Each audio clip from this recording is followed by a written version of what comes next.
सर्वांना नमस्कार. आवाज येतोय सर्वांना? येतोय सर, कंटिन्यू करा. हा.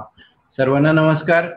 आजच्या या महात्मा फुले कृषी विद्यापीठाचं कृषी विज्ञान केंद्र बोरगाव आणि शेकरू टीव्ही यांच्या संयुक्त विद्यमाने आयोजित या वेबिनारमध्ये भरड धान्यापासून मूल्यवर्धित पदार्थ या विषयावरती आज आमचे डॉक्टर कल्याण बाबर, विषय विशेषज्ञ अन्न तंत्रज्ञान, अन्नशास्त्र व तंत्रज्ञान आपल्याला मार्गदर्शन करणार आहेत. सर्वप्रथम मी या वेबिनारमध्ये सहभागी सर्व शेतकऱ्यांचं इथं कृषी विज्ञान केंद्र बोरगाव यांच्यातर्फे हार्दिक स्वागत करतो. आज आपण बघतोय की आपल्या आहारामध्ये पोषण तत्व फार महत्वाचे आहेत. तर ही पोषण तत्व कशातून आपल्याला मिळतील? भरड धान्यामध्ये पोषण तत्वांचा कसा सहभाग आहे, ते कसे आपल्याला मदत करू शकतात आपल्या आरोग्यासाठी. तर याविषयी आज चर्चा करण्यासाठी भरड धान्य म्हणजे काय, त्यातून कोणती पोषण तत्व मिळतात, तसंच त्याचं आहारातलं महत्व काय आहे, नंतर वर्गीकरण कसं करता येईल भरड धान्यांचं, त्यांच्या जाती कोणत्या आहेत आणि त्याच्यापासून कोणते कोणते मूल्यवर्धित पदार्थ तयार करता येतील, याविषयी आपल्याला सविस्तर मार्गदर्शन करण्यासाठी आमचे कल्याण बाबर सर इथं आज उपस्थित आहेत. तर मी सर्वांच्या वतीनं कल्याण बाबर सरांचं इथं स्वागत करतो आणि सरांना विनंती करतो की त्यांनी आपलं मार्गदर्शन सुरू करावं. धन्यवाद सर. सर्व जमलेल्या शेतकऱ्यांना मी त्या शेतकऱ्यांचं हार्दिक स्वागत करतो आजच्या या आपल्या प्रशिक्षण वर्गामध्ये. की आजचा जो विषय आहे भरड धान्यापासून वेगवेगळे मूल्यवर्धित पदार्थ कसे तयार करायचे. कारण आजच्या या धकाधकीच्या जीवनामध्ये पारंपरिक रीतीने पिकवलेलं धान्य आपण सध्या आजकाल विसरत चाललेलो आहोत आणि त्याच्यापासून आपला आहार जो आहे तो पोषण तत्व मूल्ययुक्त असावा, असा आहार असणं अत्यंत आवश्यक आहे आणि त्यासाठीच हा आजचा आपण विषय निवडलेला आहे. खरं तर भरड धान्य हा एक नवीन विषय नसून पारंपरिकरित्या आपण करत आलेलो आहोत.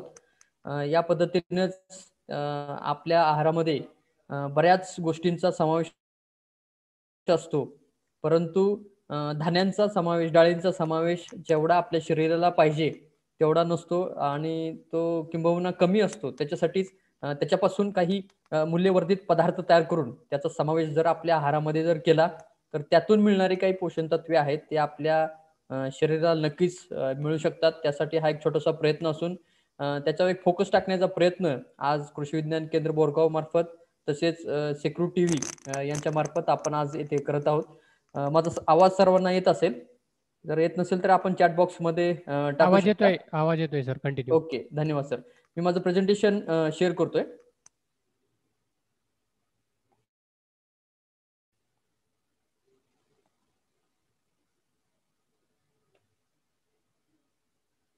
तर आपण आता सांगितल्याप्रमाणे आजचा जो विषय आहे भरड धान्यापासून मूल्यवर्धित पदार्थ, खरं तर हा विषय नवीन नाहीये, परंतु त्याचा उहापोह करणं का गरजेचं आहे, कारण त्याच्यापासून मिळणारी जी काही पोषण तत्व आहेत ते आपल्या शरीराला मिळाली पाहिजेत आणि आपल्या आहारामध्ये त्याचा वापर वाढला पाहिजे. आता हे भरड धान्य नक्की कोणते आहेत, या भरड धान्य म्हणजे नक्की काय आणि या भरड धान्यापासून नक्की कोणकोणते मूल्यवर्धित पदार्थ आपण तयार करू शकतो. घरगुतीरित्या असेल किंवा व्यावसायिकरित्या असेल, आपण बरेचसे पदार्थ याच्यापासून करू शकतो, ज्याला आपण व्हॅल्यू ॲडेड प्रोडक्ट्स म्हणतो आणि याच्यातूनच एक व्यवसायाची निर्मिती सुद्धा आपण करू शकतो. हे सर्वात महत्वाचं आहे आणि एवढं पोटेन्शियल या भरड धान्यामध्ये आहे. तर या भरड धान्य म्हणजे काय, नेमकं हे भरड धान्य म्हणजे काय ते आपण आता पाहूया. तर या भरड धान्याचं महत्व आपल्या या अन्न प्रक्रियामध्ये खूप आहे. तसं पाहायला गेलं तर आपण जे कॅश क्रॉप आहेत तेवढ्याच गोष्टींकडे आपण लक्ष देतो, परंतु पारंपरिकरित्या आपण जी काही पीक पद्धती आहे त्याच्याकडे दुर्लक्ष करून आपण त्याचा वापर आपल्या आहारामध्ये असेल किंवा व्यवसायामध्ये असेल तो करताना आपल्याला सहजासहजी दिसत नाही. परंतु जुनी गोष्ट नवीनरित्या मांडण्यासाठी हे मूल्यवर्धित पदार्थ तयार करणं आज गरजेचं आहे. आणि आपल्या या भारत देशामध्ये विविध प्रकारची पीक पद्धती आहे, विविध प्रकारची पिकं घेतली जातात आणि या भरड धान्यामध्ये, या धान्याच्या प्रकारामध्ये दोन प्रकार पडतात, ज्याला आपण कडधान्य म्हणतो आणि दुसरं म्हणजे तृणधान्य.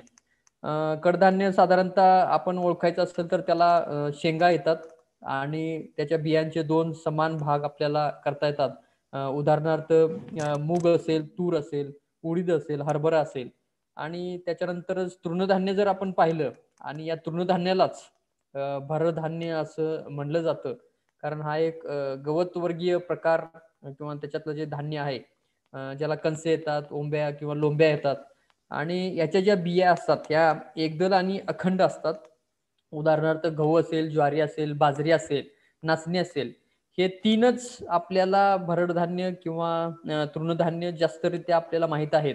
परंतु यालाच जर आपण वर्गीकरण केलं तर याच्यामध्ये सुद्धा अजून दोन प्रकार करतात, ज्याला आपण मेजर मिलेट्स म्हणतो किंवा मायनर मिलेट्स असं आपण म्हणतो, ज्याला आपण प्रमुखरित्या वापरण्यात येणारे जी काही ज्वारी, बाजरी आणि नाचणी आहे आपल्या आहारामध्ये आणि आपल्या पीक पद्धतीमध्ये त्याचा वापर सुरू आहे.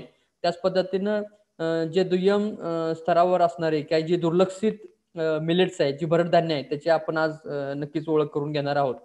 तर हे भरड धान्य म्हणजे अतिशय कमी पाण्यावर येणारी पिके आहेत. जशी आपण ज्वारी, बाजरी लावतो, अत्यंत कमी पाण्यावर दुष्काळी भागामध्ये ड्रॉट रेजिस्टन्स अशा भरपूर अशा व्हरायटी याच्यामध्ये उपलब्ध आहेत आणि अत्यंत कमी रासायनिक खतांचा, कमी रासायनिक गोष्टींचा वापर करून याची आपण पीक पद्धती करू शकतो. त्याच्यानंतर कमी पाण्यावर आणि अतिशय प्रतिकूल परिस्थितीमध्ये ही येणारी पिके आहेत आणि या पिकांना चांगला दर्जा प्राप्त व्हावा, कारण याच्यामध्ये असणारी पोषण तत्व लोकांपर्यंत पोहोचावीत याच्यासाठी शासनानंच प्रयत्न करून याला एक दर्जा प्राप्त व्हावा म्हणून 2018 साली यांना न्यूट्रिसिरियल्स असं संबोधलं आहे.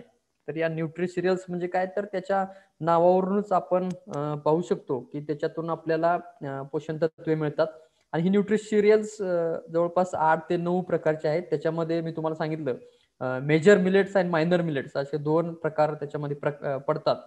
या न्यूट्रिसिरियल्स विविध प्रकार आपण या रोजच्या शेती व्यवहारामध्ये सुद्धा पाहतो, परंतु जास्त प्रमाणामध्ये त्याचा वापर होताना आपण पाहत नाही. म्हणून याच्यासाठी आपण त्याच्याकडे लक्ष देऊन त्याच्यामध्ये असणारे काही पोषण तत्वे आहेत त्याच्याकडे लक्ष देऊन आपण जर याची शेती विकसित केली तर खऱ्या अर्थानं तुम्हाला त्याचा फायदा होऊ शकतो. त्याच्यानंतर मी सांगितल्याप्रमाणे नॅशनल फूड सिक्युरिटी मिशननं 2018 साली न्यूट्रिसिरियल्स म्हणून त्याचं नामांकन केलेलं आहे आणि 2018 हे साल नॅशनल इयर ऑफ मिलेट्स म्हणजे भरड धान्यासाठीचं वर्ष म्हणून साजरं केलेलं आहे आपल्या भारत देशामध्ये. तर 2018 साली हे न्यूट्रिसिरियल्स वर्ष होतं की ज्याच्यामध्ये पूर्ण हे मेजर मिलेट्स, मायनर मिलेट्स, ज्वारी, बाजरी, नाचणी आणि इतर काही मायनर मिलेट्स आहेत त्याची आपण आज ओळख करून घेऊया. तर या सर्वांचं वर्ष म्हणून त्याला एक डेडिकेटेड वर्ष म्हणून याचा आज 2018 साली त्याचं संबोधलेलं आहे. शासनानं जे न्यूट्रिसिरियल संबोधलं आहे त्या संदर्भातला काही GR जो काढलेला आहे की ज्याच्यामध्ये म्हणलेलं आहे की अँटी डायबेटिक प्रॉपर्टीज, त्याच्यानंतर तुमच्या हृदयासाठी तुम्हाला अत्यंत गुणकारी असणारे असे काही हे भरड धान्य आहेत.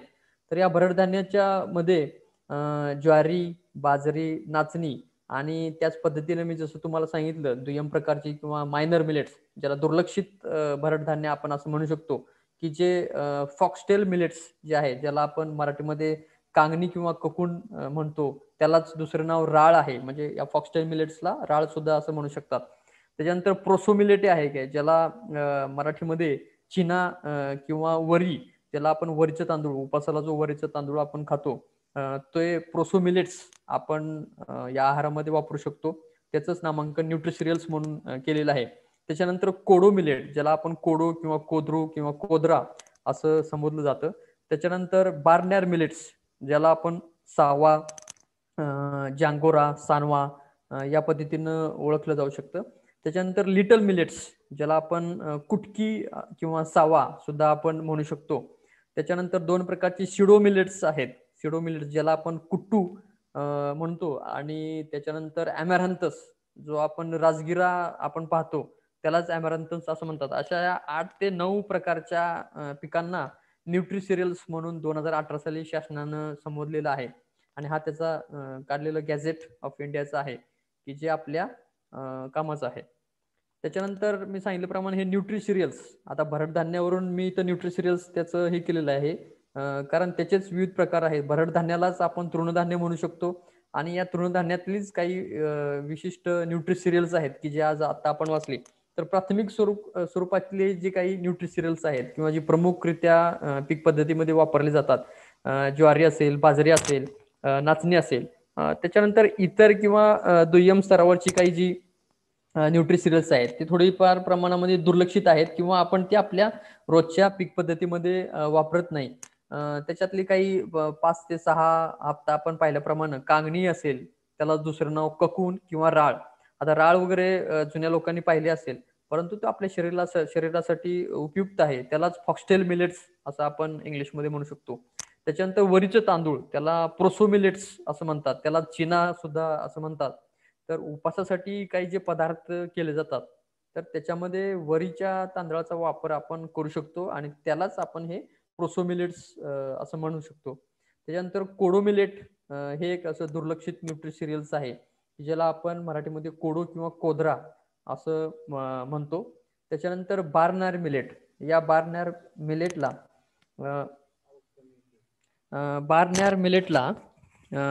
मिलेटलाच सावा, सानवा किंवा जानगोरा असं आपण म्हणू शकतो. त्याच्यानंतर लिटल मिलेट जी आहे की त्यालाच कुटकी आणि सावा, ही मी नावं का सांगतोय, कारण बऱ्याचशा ठिकाणी आपल्याला ही नावं पाहायला मिळत नाहीत. हे मायनर मिलेट्स अतिशय दुर्लक्षित आहेत, परंतु याचा आपल्या रोजच्या आहारामध्ये वापर होणं, रोजच्या शेत पीक पद्धतीमध्ये वापर होणं अत्यंत गरजेचं आहे. म्हणून ही नावं मी तुम्हाला, कारण ही आपण नावं आपल्या रोजच्या व्यवहारामध्ये काही वेळेला वापरतो, पण परंतु यालाच आपल्याला न्यूट्रिशियल्स म्हणतात हे आपल्याला काही वेळेला माहित नसतं. त्याच्यामुळं हे इथं नमूद करणं मला गरजेचं वाटलं. त्याच्यानंतर सिडो मिलेट्स, ज्याला आपण कुट्टू असं म्हणतो. त्याच्यानंतर चौलाई किंवा राजगिरा, यालाच आपण ॲमॅरंथस या नावानं आपण ओळखतो. तर याचा वापर बऱ्याचशा ठिकाणी आपण उपासाचे पदार्थ किंवा राजगिऱ्याचे लाडू तयार करण्यासाठी आपण करू शकतो. त्याच्यानंतर बऱ्याच वेळेला आपल्याला असं होतं की हे नक्की पदार्थ किंवा हे पीक, त्याची कणसं किंवा लोंब्या हे कशी आहेत हे आपल्याला पाहायला मिळत नाही किंवा आपण पाहिलेलं असतं, परंतु आपल्याला काही वेळेला त्याचा फरक लक्षात येत नाही. त्याच्यासाठी जर फॉक्सटेल मिलेट असेल तर ह्या फॉक्सटेल मिलेटचं इथं तुम्हाला ह्या चित्र किंवा हे कणसाचं चित्र तुम्हाला दाखवलेलं आहे की ज्याच्यावरून आपण फॉक्सटेल मिलेट हे कसं आहे. आता हे फॉक्सटेल मिलेट जे आहे हे जसंच्या तसं ज्या वेळेला आपण हार्वेस्टिंग करतो ते धान्य इथं दाखवलेलं आहे आणि त्याच्यानंतर त्याचं जे पॉलिशिंग आहे ते पॉलिशिंग करणं अत्यंत गरजेचं असतं, कारण जशी आपण ज्वारी, बाजरी आणि नाचणी आपण जशीच्या तशी खाऊ शकतो, परंतु हे काही मायनर मिलेट्स आहेत, हे मायनर मिलेट आपण जसे तसे खाऊ शकत नाही. त्याच्यासाठी काही डिहलिंगची प्रोसेस, ज्याला आपण ज्याच्यावरचं कव्हरिंग काढण्यासाठी जी काही प्रोसेस आहे, जी पॉलिशिंगची प्रोसेस आहे, ती थोडीफार करावी लागते आणि त्या कारणानंच या मायनर मिलेट्सकडे थोडंसं दुर्लक्ष झालेलं आहे. त्याच्यामुळं याच्याकडे लक्ष देणं अत्यंत गरजेचं आहे. इथं आपल्याला फरक लक्षात येऊ शकतो की फॉक्सटेल मिलेटचे ग्रेन आणि पॉलिश केल्यानंतरचे ग्रेन हा थोडासा फरक याच्यामध्ये या चित्रामध्ये दिसत आहे. त्याच्यानंतर चिना, ज्याला आपण प्रोसो मिलेट्स म्हणतो. आता प्रोसो मिलेट्स म्हणजेच आपण वरीचं तांदूळ आहे, आपल्याला माहित होत नाही ते वरीचं तांदूळ नक्की त्याच्या लोंब्या कशा दिसतात आणि पॉलिशिंग करायच्या अगोदर ते प्रोसो मिलेट्स कसं दिसतं. तर या चित्रामध्ये आपल्याला दाखवण्यात आलेलं आहे की प्रोसो मिलेट्स नक्की दिसतं कसं आणि त्याच्या लोंब्या कशा असतात. त्याच्यानंतर याला सुद्धा हे मायनर मिलेट असल्यामुळं याला सुद्धा प्रोसेसिंग करणं किंवा डिहलिंग करणं अत्यंत आवश्यक आहे आणि सध्याच्या काळामध्ये बऱ्याचशा अशा काही संस्था आहेत की जेणेकरून त्यांनी हे डिहलिंग करण्यासाठी किंवा पॉलिशिंग करण्यासाठीची काही यंत्र आहेत, उपकरणे आहेत, ते उपलब्ध केलेली आहेत. त्याच्यामुळं शेतकऱ्यांनी याच्याकडे जरी लक्ष दिलं किंवा फक्त तुम्ही प्रोसेसिंगच्या संदर्भातलं सुद्धा एक व्यावसायिकदृष्ट्या जर त्याच्याकडे पाहिलं, तर तुम्हाला त्याच्यातून आर्थिक नफा होऊ शकतो. कारण सध्या स्थितीला आपण या मायनर मिलेटचं दुर्लक्षित असण्याचं कारण एकच आहे की लावल्यानंतर शेतकरी जसे तसं, जसे आपण ज्वारी, बाजरी, नाचणी वापरतो, परंतु हे मायनर मिलेट्स आपण जसे तसे वापरू शकत नाही. मग ते एक कारण त्याच्या पाठीमागे आहे की याचा वापर आपल्या आहारातून, आपल्या या पीक पद्धतीतून कमी होत गेलेला आहे. त्याचं कारण एक आहे की त्याचं डिहलिंगची जी प्रोसेस आहे ही थोडीफार प्रोसेस किचकट नाही, सोपी आहे. परंतु त्याला जी काही उपकरणं लागतात त्या उपकरणाचा वापर जर आपण केला तर आपण त्याचं डिहालिंग नक्कीच करू शकतो. त्याच्यानंतर कोडो मिलेट ज्याला आपण कोदरू म्हणतो किंवा कोडो म्हणतो किंवा कोदरा म्हणतो. तर हे कोडो मिलेट थोडंसं काळपट रंगाचं आहे. याचं कणीस या चित्रामध्ये दाखवलेलं आहे. आपल्याला नक्की आल्यानंतर ते कसं दिसतं. त्याच्यानंतर हे विदाऊट डिहालिंग केलेलं चित्र आपल्याला या कोडो मिलेटचं जे धान्य आहे हे इथं आपल्याला दाखवण्यात आलेलं आहे. त्याच्यानंतर कोडो मिलेटचं जे राईस आहे, कोडो मिलेटचं जे राईस आहे किंवा कोडो मिलेट डिहल केल्यानंतर जे काही कसा दिसतो, कारण जे याचा जो कलर आहे तो वरच्या चित्रामध्ये थोडासा डार्क दिसतोय आणि त्याच्यानंतर डिहल केल्यानंतर ते पांढरट दिसतंय. याचा अर्थ त्याच्यावर जे काही हस्क आहे, जे आउटर कव्हरिंग आहे ते काढण्यात आलेलं आहे आणि ते करणं अत्यंत गरजेचं आहे. त्याच्यानंतर लिटल मिलेट्स ज्याला आपण कुटकी असं म्हणू शकतो किंवा सावा सुद्धा म्हणतात. तर याचा फरक तुम्हाला या चित्रामध्ये दिसतोय प्रोसेसिंग करण्याच्या अगोदर आणि प्रोसेसिंग किंवा डिहलिंग करण्याच्या नंतर. त्याच्यानंतर सावा, सनवा किंवा जांगोरा ज्यालाच आपण बार्नयार्ड मिलेट म्हणतो. याला सुद्धा सावा आपण म्हणतो. तर हे बार्नयार्ड मिलेट थोडंसं बाजरीसारखंच आपल्याला दिसतंय, परंतु हे कणीस अत्यंत युनिक कणीस इथं आपल्याला दिसतंय आणि कंसावरूनच आपण हे बार्नयार्ड मिलेट आहे हे आपण ओळखू शकतो. आणि त्याच्यानंतर हा थोडंसं शाबूसारखं आपल्याला बारीक बारीक याचे ग्रेन्स दिसतात प्रोसेस केल्यानंतर. तर हे करणं प्रोसेसिंग करणं किंवा डिहालिंग करणं अत्यंत आवश्यक आहे. हे मी फोटो याच्यासाठी दाखवतोय कारण काय होतंय आपल्याला बऱ्याचशा वेळा आपण ज्वारी, बाजरी, नाचणी हे आपण मार्केटमध्ये असेल किंवा आपण आपल्या शेतामध्ये असेल आपण पाहिलेलं असतं. पण हे छोटी छोटी काय मायनर मिलेट्स आहेत याचं आपण चित्रात सुद्धा काही वेळेला पाहिलं नसतं किंवा नक्की त्याला कोणत्या नावानं ओळखलं जातं हे आपल्याला माहित नसतं. त्याच्यामुळं हे फोटोग्राफ दाखवणं अत्यंत आवश्यक आहे. त्याच्यानंतर इथं आपल्याला पाहायला मिळतंय की हे न्यूट्रिशियल्स आहेत.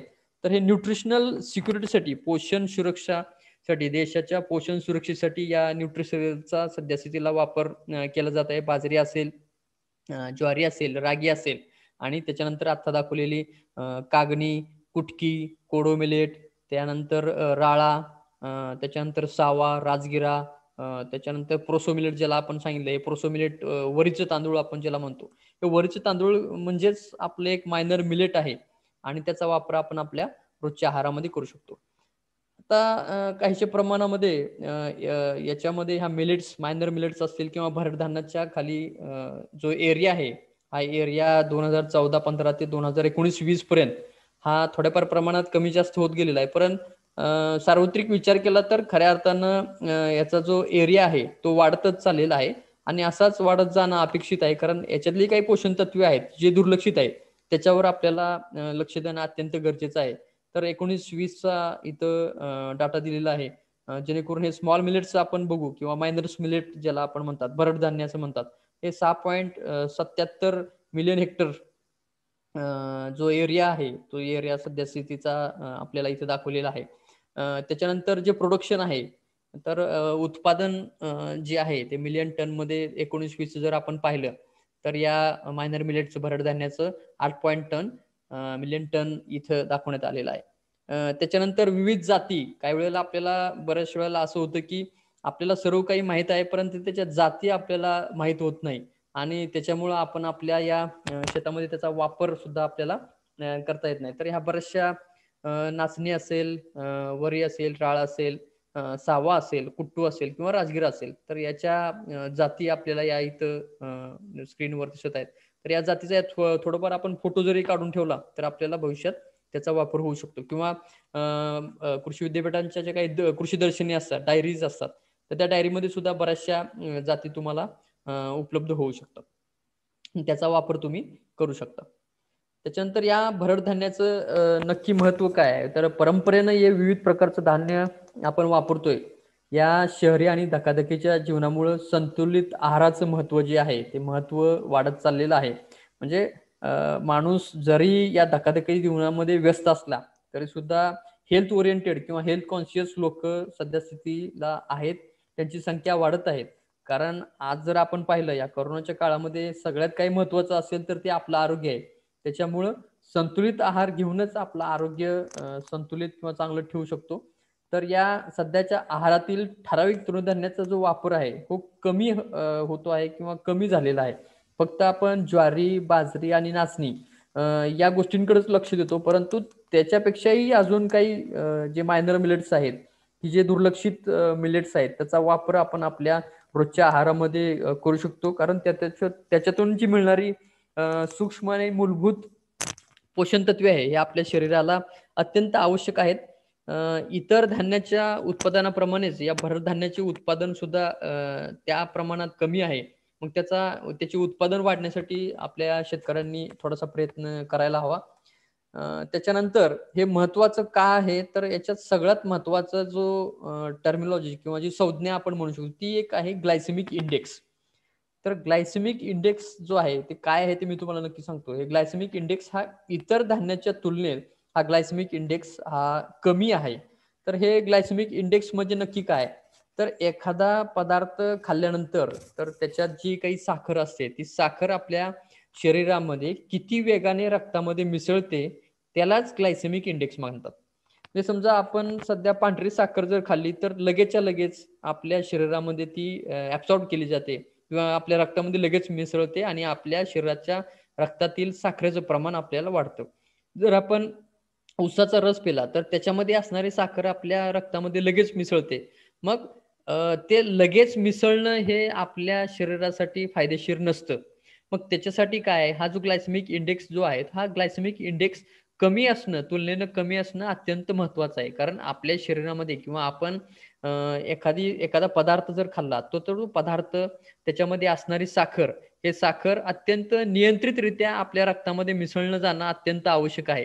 आणि तेच आपल्या शरीराला फायदेशीर आहे. कारण लगेच जर आपल्या शरीरातली साखर ऍब्सॉर्ब झाली किंवा रक्तात मिसळली तर साखरेचं प्रमाण वाढतं आणि त्याचे दुष्परिणाम आपल्या शरीरावर होतात. आणि त्याच्यामुळे हृदयविकार असेल, हाय बीपी असेल किंवा चरबी वाढण्याचं प्रमाण आहे हे होऊ शकतं. परंतु या कमी ग्लायसेमिक इंडेक्स असणाऱ्या धान्य जर आपल्या आहारात असेल तर हे हृदयविकार असतील किंवा चरबी वाढण्याशी ज्या गोष्टी होतात तर त्याला अटकाव होऊ शकतो. त्याच्यानंतर भरड धान्यातलं मी तुम्हाला आता सांगितलं की अत्यंत पोषण तत्वानं भरलेली ही भरड धान्य आहेत. तर याच्यामध्ये पर मिलेट ज्वारी, बाजरी, नाचणी, त्यानंतर फॉक्सटेल मिलेट, राळ असेल, प्रोसो मिलेट्स असेल, बार्नॅड मिलेट असेल ज्याला सावा असे म्हणतात, त्यानंतर अमॅरंथस असेल, राजगिरा आहे. तर या गोष्टीमध्ये काही जे प्रथिने आहेत, फॅट असेल, त्यानंतर डायटरी फायबर्स हे तंतुमय पदार्थांचं प्रमाण आपल्या आहारामध्ये असणं अत्यंत आवश्यक आहे. कारण आजचा जो आपण आहार घेतोय त्याच्यामध्ये तंतुमय पदार्थांचं प्रमाण हे कमी आहे. मग या अशा गोष्टींचा जर वापर आपल्या आहारामध्ये जर झाला तर तंतुमय पदार्थ लगेच आपल्या शरीराला मिळू शकतात आणि ते आपल्या शरीरासाठी अत्यंत आवश्यक आहे. त्याच्यानंतर कर्बोदके असतील किंवा मिनरल्स असतील आणि सगळ्यात महत्वाचं म्हणजे कॅल्शियम आणि लोह. कॅल्शियम आणि लोह ह्या दोन गोष्टी जे मायनर न्यूट्रियंट्स आहेत हे आपल्या शरीराला अत्यंत आवश्यक आहेत.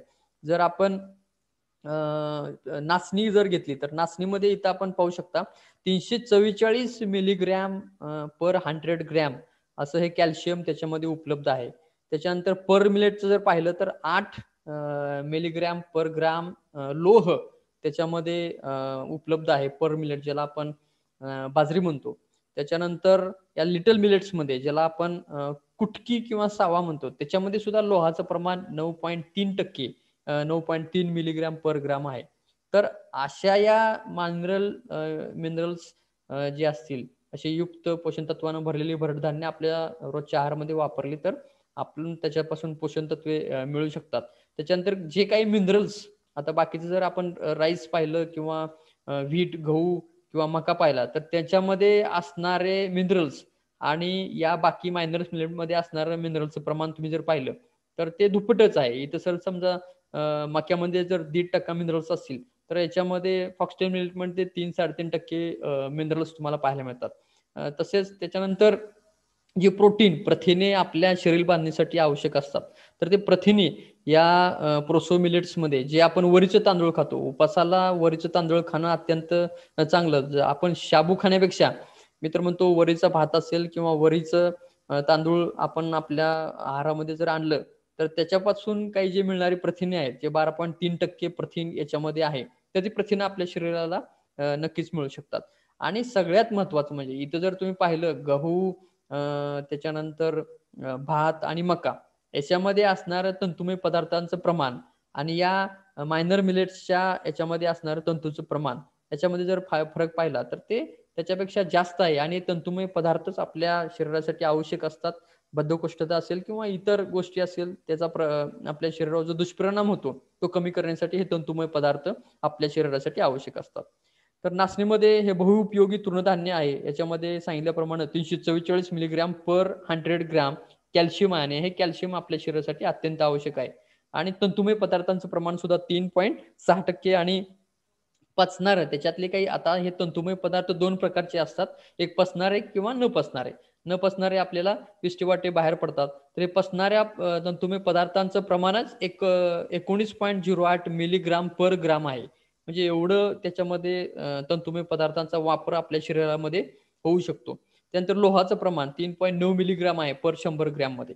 तर हे लोह आपल्या शरीरासाठी आवश्यक असते किंवा अनिमिया किंवा एक डिफिशियन्सी डिसीजेस ज्याला आपण म्हणतो ते कमी करण्यासाठी लोहाचं प्रमाण आपल्याला घेणं अत्यंत आवश्यक आहे.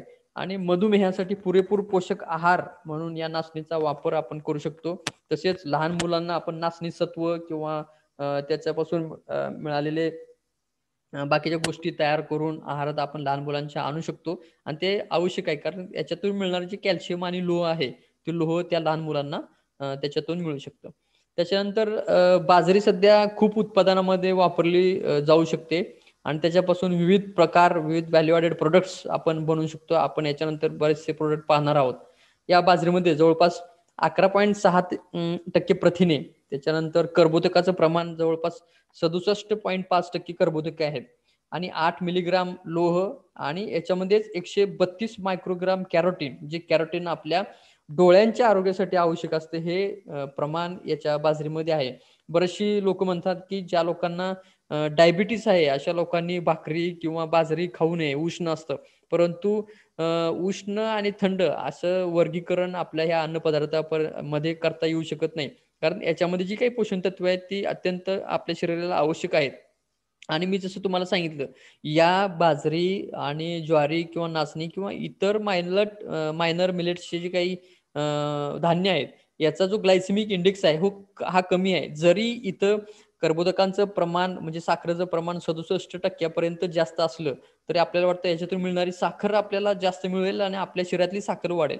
परंतु तसं न होता एक हळूहळू टप्प्याटप्प्यानं आपल्या शरीरात आपण खाल्ल्यानंतर जेव्हा पचन होतं तेव्हा टप्प्याटप्प्यानं त्याच्यातून साखर आपल्या शरीरामध्ये ऍब्सॉर्ब केली जाते किंवा मिसळली जाते. त्याच्यामुळं लगेच खाल्ल्यानंतर आपल्या शरीरातले साखरेचं प्रमाण वाढत नाही. त्याच्यामुळे सुद्धा जे काही डायबेटिक पेशंट आहेत अशा लोकांनी सुद्धा ही भाकरी जर खाल्ली आणि त्याच्यातून त्यांना पोषण तत्व मिळू शकतात.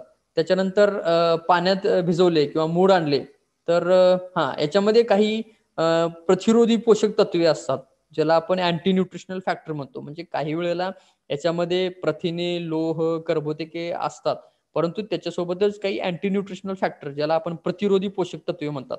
म्हणजे ज्या वेळेला आपण ते खाल्ल्यानंतर त्याचा प्रतिरोध करण्यासाठी किंवा आपल्या शरीरामध्ये ते ऍब्सॉर्ब होऊ नये अशी काही तत्व सुद्धा त्याच्यामध्ये असतात ज्याला फायटिक ऍसिड म्हणतात, पॉलिफिनॉल्स म्हणतात. असे बरेचसे काही अँटी न्यूट्रिशनल फॅक्टर्स आहेत. परंतु जरी हे प्रतिरोधी पोषक तत्वे त्याच्यामध्ये असले तरी सुद्धा पाण्यात भिजवून किंवा त्याला मोड आणून किंवा फर्मेंटेशन किंवा किण्वन करून किंवा भाजून अशा काही जर त्याच्यावर प्राथमिक प्रक्रिया केला तर त्याचा नाश पावू शकतो.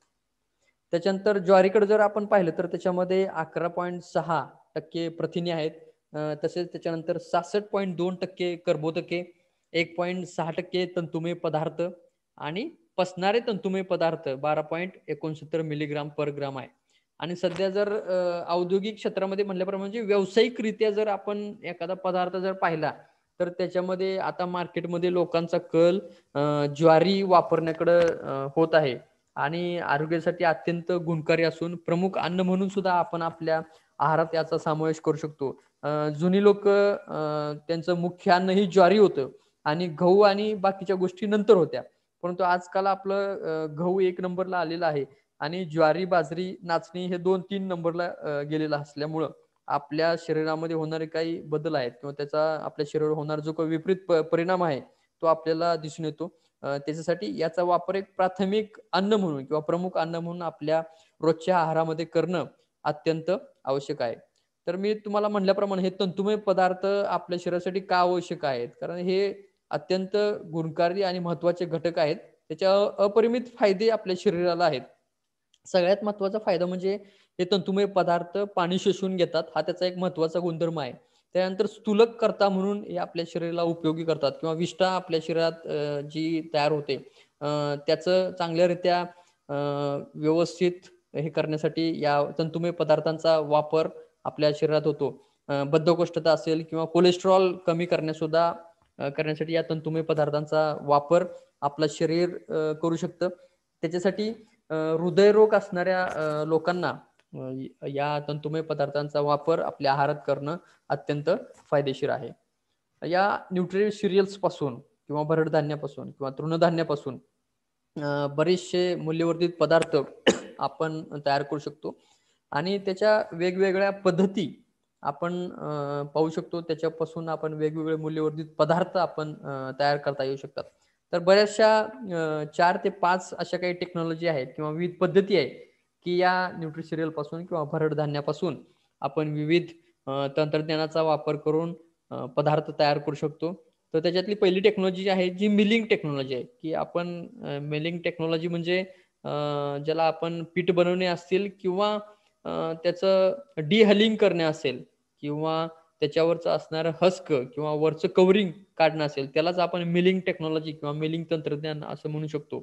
त्याच्यानंतर दुसरं तंत्रज्ञान जे आहे पफिंग तंत्रज्ञान म्हणजे पफिंग तंत्रज्ञान किंवा पफिंग टेक्नॉलॉजी ज्याला आपण म्हणतो की पफ तयार करणे किंवा एखादी गोष्ट फुगवणे किंवा थोडक्यात एखाद्या धान्याच्या लाह्या तयार करणे त्यालाच पफिंग तंत्रज्ञान असं आपण म्हणू शकतो. त्याच्यानंतर तिसरी तंत्रज्ञान किंवा तिसरी टेक्नॉलॉजी आहे की ज्याला आपण कन्व्हिनियन्स प्रोडक्ट टेक्नॉलॉजी इन्स्टंट पदार्थ तयार करण्यासाठी जे काही तंत्रज्ञान आहे त्याला आपण कन्व्हिनियन्स प्रोडक्ट टेक्नॉलॉजी आपण असं म्हणतो. तर या इन्स्टंट पदार्थामध्ये काय होतं आता या धकाधकीच्या जीवनामध्ये लोकांना लगेच तयार करता येतील किंवा खाता येतील असे पदार्थ आवश्यक असतात किंवा बऱ्याचशा लोकांना वेळेची बंधनं असतात. त्याच्यामुळे हे इन्स्टंट पदार्थ सुद्धा या मायनर मिलेट्स पासून या न्यूट्री सिरियल्स पासून या भरड धान्यापासून आपण करू शकतो. त्याच्यानंतर बेकरी व्यवसाय तर आपल्याला माहिती आहे बेकिंग टेक्नॉलॉजी तर आपण बरेचसे ब्रेड बिस्किट असेल कुकीज असतील मग काही खारे असतील किंवा गोड असतील असे वेगवेगळे प्रकारचे बिस्किट आपण याच्यातून तयार करू शकतो.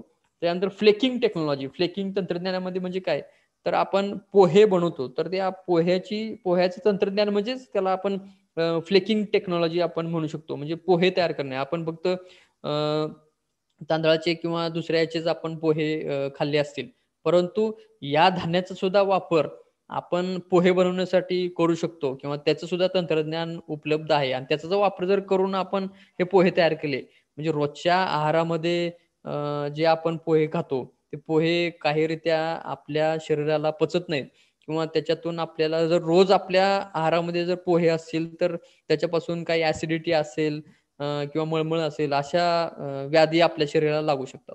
मग या गोष्टी अवॉइड करण्यासाठी किंवा थोडं आपल्या शरीरापासून लांब ठेवण्यासाठी या फ्लेकिंग तंत्रज्ञानाचा जर वापर करून आपण या सर्व मायनर मिलेट्सचे जे काही पोहे असतील त्याचे जर पोहे बनवले आणि त्याच्यापासून वेगवेगळे विविध पदार्थ तयार केले तर त्याच्यातून आपल्याला पोषण तत्वे मिळू शकतात.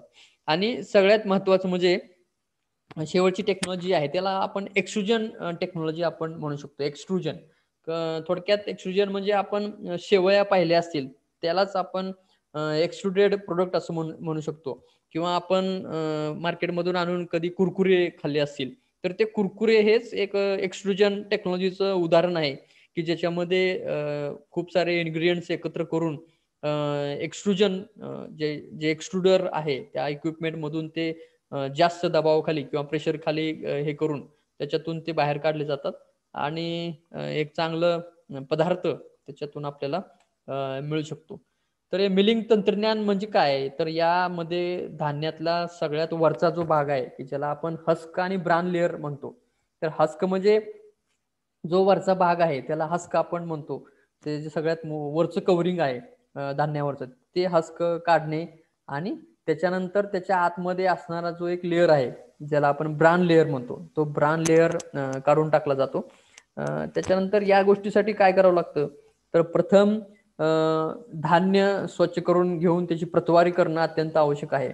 आणि हस्क आणि ब्रान हे जे काही दोन लेअर आहेत, हस्क आणि ब्रान लेअर, हे मशीनच्या साह्यानं आपण काढून टाकू शकतो. आता आपल्याला वाटेल मशीन वापरायची म्हणजे इथं परत खूप साऱ्या मोठ्या इक्विपमेंटची आवश्यकता आहे, असं काही नाही.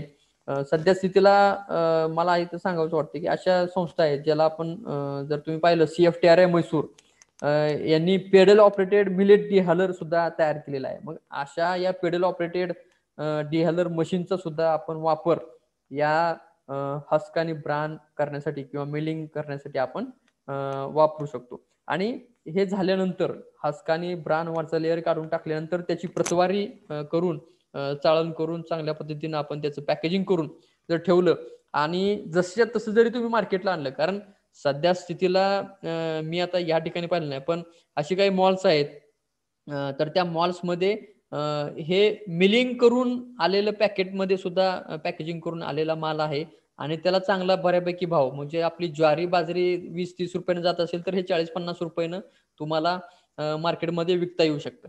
तर त्याच्यासाठी शेतकऱ्यांनी पहिल्यांदा ते आपल्या शेतामध्ये लावलं पाहिजे आणि त्याचं पुढाकार घेऊन त्याची जी काही मिलिंग आहे थोड्याफार प्रमाणात मशिनरी वापरून प्राथमिक स्तरावर त्याची प्रायमरी प्रोसेसिंग करणं अत्यंत आवश्यक आहे. आणि याच्याकडे सुद्धा एक तुम्ही व्यावसायिक दृष्ट्या पाहू शकता, कारण याच्यामध्ये फक्त करायचं काही नाही.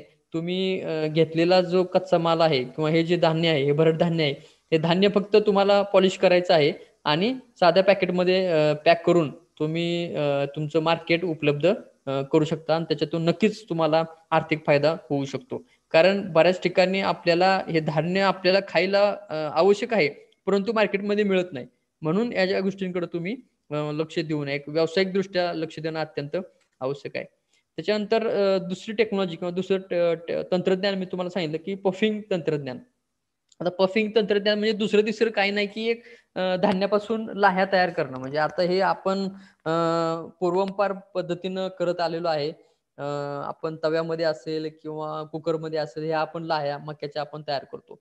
परंतु फक्त मक्याच्याच न करता तर या ज्वारी असेल, बाजरी असेल किंवा हे इतर हे भरड धान्य आहे, याच्या सुद्धा लाह्या आपण करू शकतो.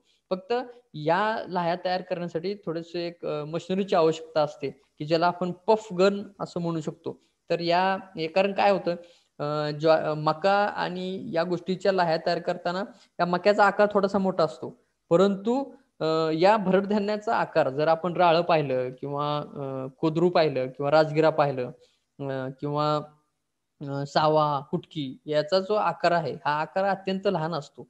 त्याच्यामुळे त्याच्यापासून ज्या लाह्या आहेत, ह्या लाह्या तयार करता येत नाहीत. त्याच्यासाठी ही पफ गन जर आपण वापरली, तर त्याच्यापासून अत्यंत चांगल्या पद्धतीच्या लाह्या आपण तयार करू शकतो. आणि इथं मला सांगायचं वाटतं, की आपल्याकडं आपल्या महात्मा फुले कृषी विद्यापीठ राहुरीने सुद्धा फुले पंचमी ही ज्वारीची जात विकसित केलेली आहे, की ज्याच्यापासून आपण चांगल्या पद्धतीच्या लाह्या तयार करू शकतो. आपण कृषी विज्ञान केंद्र बोरगाव मार्फत बऱ्याच शेतकऱ्यांच्या ठिकाणी त्याची प्रात्यक्षिक सुद्धा आपण घेतोय. तसेच या धान्यामध्ये पपगनमध्ये काय असतं, की फिरता ड्रम असतो. त्याच्यामध्ये ते थोडंसं धान्य ठेवून त्याच्यामध्ये अधिक दबाव तयार केला जातो आणि त्याच्यापासून ह्या लाह्या तयार केल्या जातात. तर या धान्यामध्ये लाह्या केल्यानंतर त्याचा आकार वाढतो, परंतु जसा गोल आकार आहे तसाच तो टिकून राहतो. मग आपण ज्यावेळेला मका टाकतो तर तो मका फुटून जातो. परंतु याच्या जर लाह्या केल्या तर याच्यामध्ये काय होतं, जर नाचणी असेल तर नाचणीचं जे धान्य किंवा बी जर आपण बघितलं तर हे अत्यंत बारीक असतं. परंतु ज्यावेळेला आपण या पफिंग तंत्रज्ञानाचा वापर करतो तर त्याची फक्त साईज वाढते, आकार वाढतो. पण जसं गोल आहे तर त्याच पद्धतीनं त्याचा आकार गोलाकारपणा हा टिकून राहतो. हे सगळ्यात महत्वाचं मुद्दा या पफिंग तंत्रज्ञानामध्ये आहे. आणि याच्यासाठी मग थोडंसं प्राथमिकरित्या काय करावं लागतं, की धान्य स्वच्छ करून त्याची प्रतवारी करून जवळपास 12 तास जर भिजत ठेवलं कारण हे अत्यंत बारीक दाणे असतात. मग ते भिजत ठेवून या पफिंग गनद्वारे तुम्ही त्याच्या लह्या बनवून त्याचं पॅकेजिंग करून तुम्ही त्याचं मार्केटिंग करू शकता. याच्यातून सुद्धा एक मोठा व्यवसाय उभा राहू शकतो. वेगवेगळ्या पद्धतीच्या लाह्या, वेगवेगळ्या फ्लेवरच्या लाह्या तुम्ही या मायनर मिलेट्स पासून तयार करता येऊ शकतात. त्यानंतर इन्स्टंट पदार्थ बनवण्याचं तंत्रज्ञान. इन्स्टंट पदार्थ तुम्हाला सांगितलं कन्व्हिनियन्स टेक्नॉलॉजी. म्हणजे आपल्याला खाण्यासाठी अत्यंत सोपं झालं पाहिजे आणि लगेच आपल्याला खाता आलं पाहिजे, कमी त्रास झाला पाहिजे, कमी वेळेत तयार झालं पाहिजे, अशा काही लोकांचा कल असतो. मग सध्याच्या काळामध्ये या इन्स्टंट पदार्थांना खूप मागणी आहे. कारण लोकांकडं काही नसेल तर तो वेळ नाहीये. तर त्याच्यासाठी या इन्स्टंट पदार्थ जर तुम्ही त्यांना बनवून दिले, तर त्याच्यापासून सुद्धा तुम्हाला आर्थिक नफा मिळू शकतो. कारण आजकाल सरासरी उत्पन्नामुळे लोकांचा कल असे इन्स्टंट पदार्थ खाण्याकडे झालेला आहे. कारण उत्पन्न लोकांचं थोडंफार प्रमाणात जरी वाढलेलं असेल, तर त्याच्यामुळं असे काही इन्स्टंट पदार्थ खाण्याकडं त्यांचा लक्ष असतं किंवा कल असतं. लोकांचं आरोग्य राखण्यासाठी या पारंपरिक पद्धतीनं करण्यात येत असलेले जे काही पदार्थ या तंत्रज्ञानाचा वापर करून तयार करणं ही एक काळाची गरज आहे. आपण इन्स्टंट पदार्थ खातो, आपण इन्स्टंट पिझ्झा खातो किंवा इन्स्टंट बरेचसे काही नूडल्स आहेत. तर ते नूडल्स वगैरे तयार करताना सुद्धा या मायनर मिलेटचा जर वापर आपण केला, तर त्या इन्स्टंट पदार्थामधून आपल्या शरीराला चांगली पोषण तत्व मिळू शकतात आणि यातूनच एक व्यवसायाला चालना मिळू शकते. आता मी जेवढे काही टेक्नॉलॉजी सांगतो, या प्रत्येक टेक्नॉलॉजी मधून तुम्हाला एक व्यवसाय उभा राहू शकतो. त्याच्यातून तुम्हाला आर्थिक नफा होऊ शकतो. हे सगळ्यात महत्वाचं आहे आणि याच्यातूनच व्यवसायाला चालना मिळू शकते. त्याच्यामुळे ही एक टेक्नॉलॉजी एक व्यवसाय उभा करू शकतं, असं मला इथं शेतकऱ्यांना सांगायचं आहे. त्यानंतर धान्य जर तुम्ही याच्यामध्ये काय करावं लागतं, की धान्य स्वच्छ करून ते प्रतवारी करून भिजत ठेवलं, तर यानंतर अर्धवट त्याला शिजवावं लागतं, ज्याला आपण पार बॉइलिंग म्हणतो. म्हणजे आपण जर भात शिजवला तर आपण पूर्ण 5 शिट्ट्या 3 शिट्ट्या करून पूर्ण शिजवतो. तसं न करता 1.5 शिट्टी करूनच आपल्याला हे धान्य शिजवावं लागतं आणि त्याच्यानंतर त्याची वाळवणी केली जाते. म्हणजे ते वाळवून ते वाळवलेले धान्य परत जर तुम्ही दळून घेतलं आणि त्याचं पीठ तयार केलं आणि पीठ तयार केल्यानंतर चांगल्या चाळणीनं ते चाळून घेतलं आणि ते पीठ तुम्ही पॅकेजिंग केलं, तर ते इन्स्टंट पदार्थ तयार होऊ शकतात. मग त्याच्यामध्ये फक्त पाणी, दूध किंवा साखर तुमच्या पद्धतीनं तयार करण्यासाठी तुम्ही त्याच्यामध्ये टाकून विविध पदार्थ तयार करू शकता. त्यानंतर दुसरी टेक्नॉलॉजी आहे, ती जी आहे ती फ्लेकिंग टेक्नॉलॉजी. तर हे फ्लेकिंग टेक्नॉलॉजी म्हणजे काय? धान्यापासून पोहे सदृश्य पदार्थ बनवायचं. म्हणजे हे जे धान्य आहे हे चपटे करायचे पूर्ण. तर हे चपटे करण्यासाठी काय करायचं? तर याच्यामध्ये धान्य स्वच्छ करणं आणि प्रतवारी करणं ही स्टेप जी आहे प्रत्येक याच्यामध्ये कॉमन आहे आणि हे करणं अत्यंत आवश्यक आहे. साधारण तापमानाला रात्रभर पाण्यामध्ये आपण भिजत घालू शकतो. त्यानंतर पाणी बाजूला करून सुकवून घ्यावं लागतं आणि हे सुकवलेलं धान्य 210 डिग्री सेल्सिअसला 5 मिनिटे भाजून जर आपण घेतलं, तर हे त्याच्या भाजल्यानंतर थोडंसं थंड केल्यानंतर हे भाजलेले धान्य फ्लेकिंग मशीन मधून किंवा पोह्या करण्याचं जे काही मशीन असतं, त्या मशीन मधून जर आपण काढले तर आपल्याला त्याच्यापासून पोहे आपल्याला मिळू शकतात. आता आपण फक्त तांदळाचे किंवा अजून दुसऱ्या पदार्थाचे पोहे पाहिले असतील, परंतु असे काही पोहे, बाजरीचे पोहे, ज्वारीचे पोहे, नाचणीचे पोहे किंवा आता मी तुम्हाला नावं सांगली, फॉक्सटेल असेल, प्रोसो असेल किंवा कोडो मिलेट असेल, बार्नॅट किंवा लिटल मिलेट, याचे जर सगळे पोहे तुम्ही जर तयार केले तर 10 प्रकारचे पोहे झाले. म्हणजे एक मशीन घेतली तर 10 प्रकारचे पोहे तुम्ही तयार करून तुम्ही एक पोह्याचा नवीन ब्रँड सुद्धा तयार करू शकता. मग त्याच्यासाठी तुम्हाला शेती पद्धतीमध्ये याचा समावेश करणं अत्यंत आवश्यक आहे. त्यानंतर बेकिंग तंत्रज्ञान. हे बेकिंग तंत्रज्ञान तर आपण पाहतो आता आपण मार्केटमध्ये जर गेलो तर बरेचसे मैद्याचे पदार्थ या बेकिंग तंत्रज्ञानानं व्यापलेले आहेत. तर लगेच खाण्यायोग्य पदार्थ आपल्याला या बेकिंग तंत्रज्ञानातून करता येऊ शकतात आणि हे करण्यासाठी आता आपल्याला काही वेळेला असं होऊ शकतं, की हे ब्रेड, बिस्किट किंवा कुकीज असतील, तर हे पूर्ण 100% बाजरीचं किंवा ज्वारीचं किंवा नाचणीचं धान्य वापरलं तर ते होत नाहीत.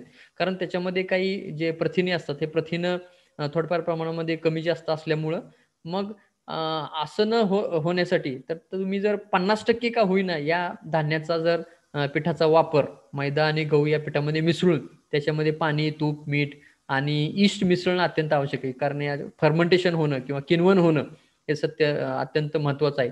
मग हे सर्व मिक्स करून तुम्ही तुमच्या सोयीनुसार त्याचा जर आकार बनवून प्रूफिंगसाठी जर काही वेळेला ठेवलं, म्हणजे ते थोडं फुगण्यासाठी तुम्ही ठेवलं, आणि ते फुगल्यानंतर ज्याला आपण प्रूफिंग म्हणतो, काही वेळ ते तसंच सगळं मिक्स केल्यानंतर ठेवणं म्हणजेच त्याला आपण प्रूफिंग असं म्हणू शकतो. तर 210 ते 230 डिग्री सेल्सिअसला 210 ते 230 डिग्री सेल्सिअसला 12 ते 15 मिनिटं बेकिंग तुम्ही याचं करू शकता. आणि बेकिंग केल्यानंतर तुम्ही थंड करून त्याच्यानंतर त्याचं पॅकेजिंग करून त्याचं ब्रँडिंग करून त्याला नवीन नाव देऊन तुम्ही मार्केटमध्ये उतरू शकता. तर या बेकिंग तंत्रज्ञानाचा वापर करून तुम्ही प्रत्येक व्हरायटीचे तुम्ही पदार्थ बनवू शकता.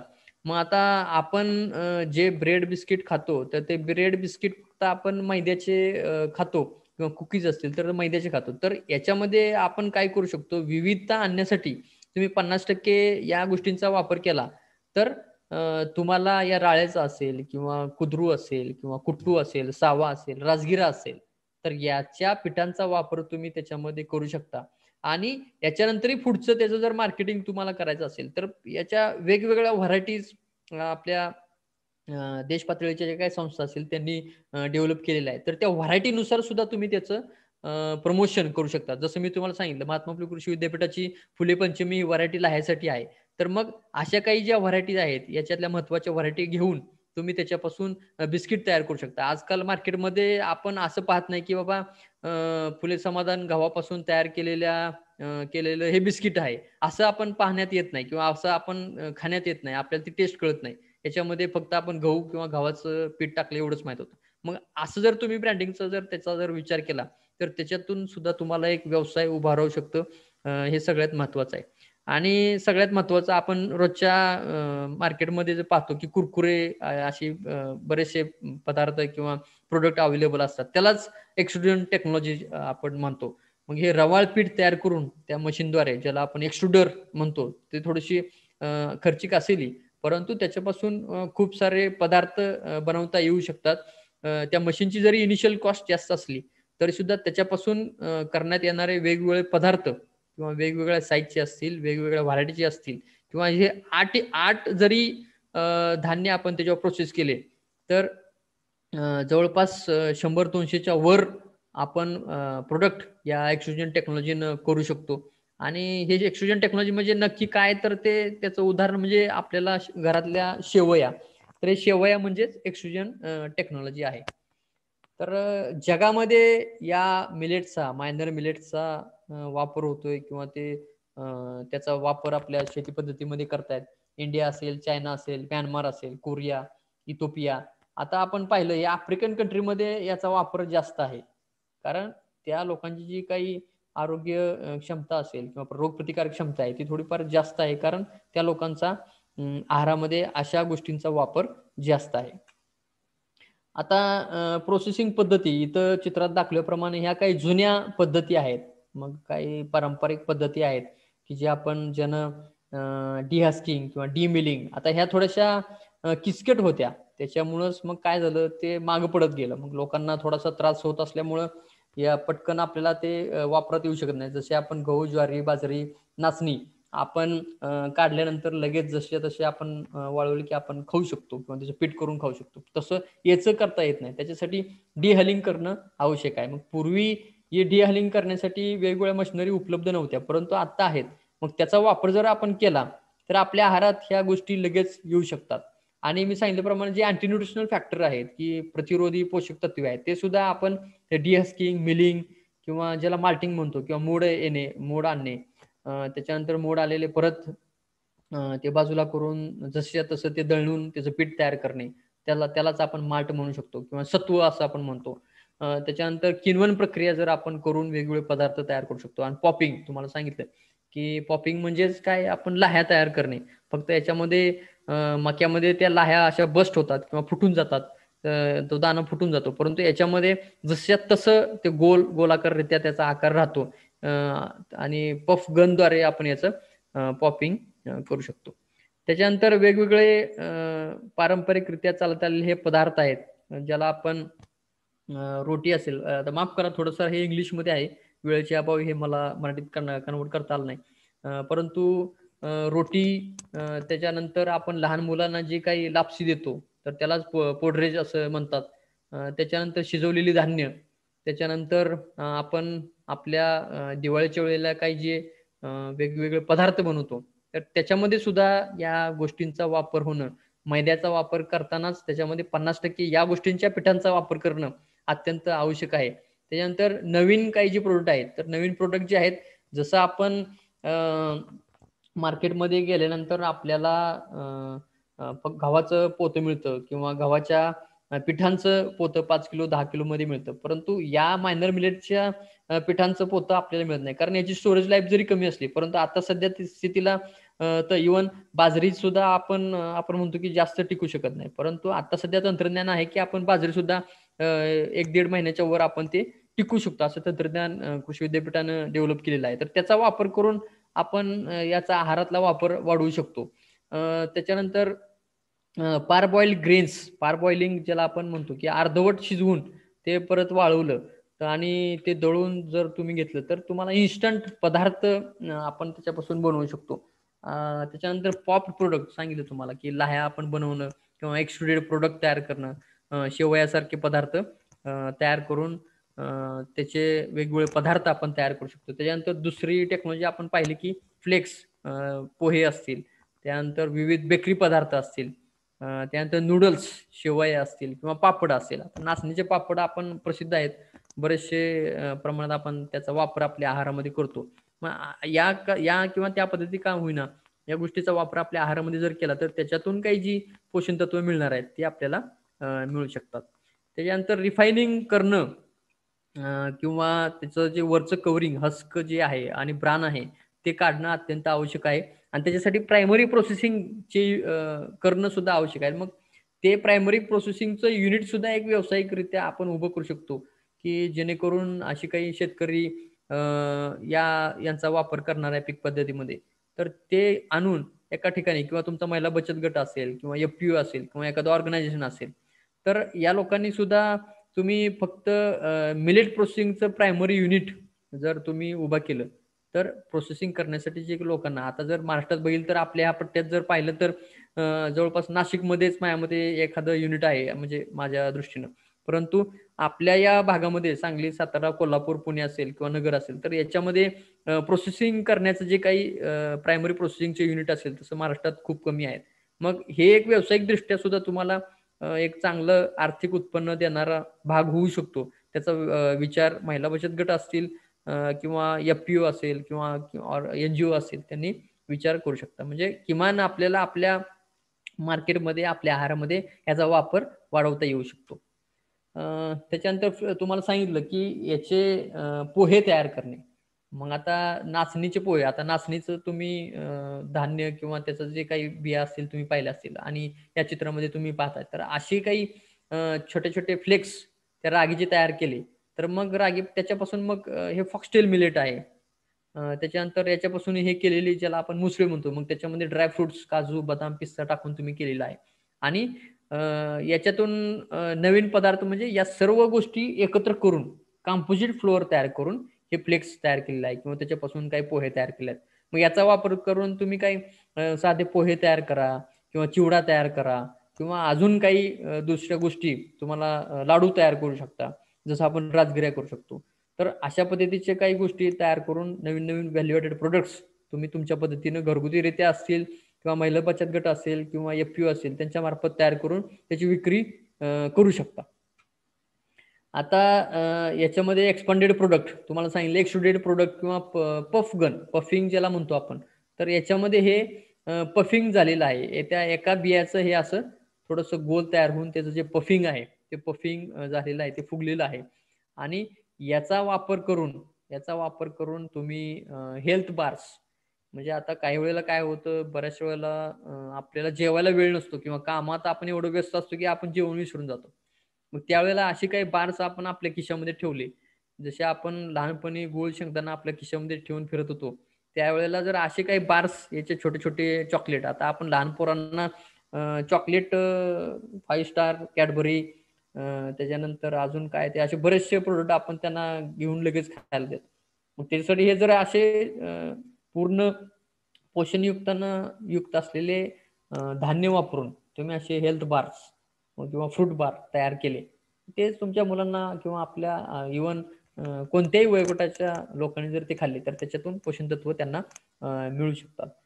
त्याच्यानंतर आपण हे खातो, कुरकुरे खातो, तर ते कुरकुरे सारखं सुद्धा प्रोडक्ट याच्यातून बनू शकतात. फक्त त्याची काही मशिनरी आहे, जी एक्सट्रुडर आहे, ते एक्सट्रुडर आपल्याला वापरावा लागतो. तर त्याचे जवळपास मी म्हणतो 100-200 का 300 पेक्षा जास्त कॉम्बिनेशन मध्ये त्या एक्सट्रुडर मधून आपल्या या भरड धान्यापासून पदार्थ तयार करता येऊ शकतात.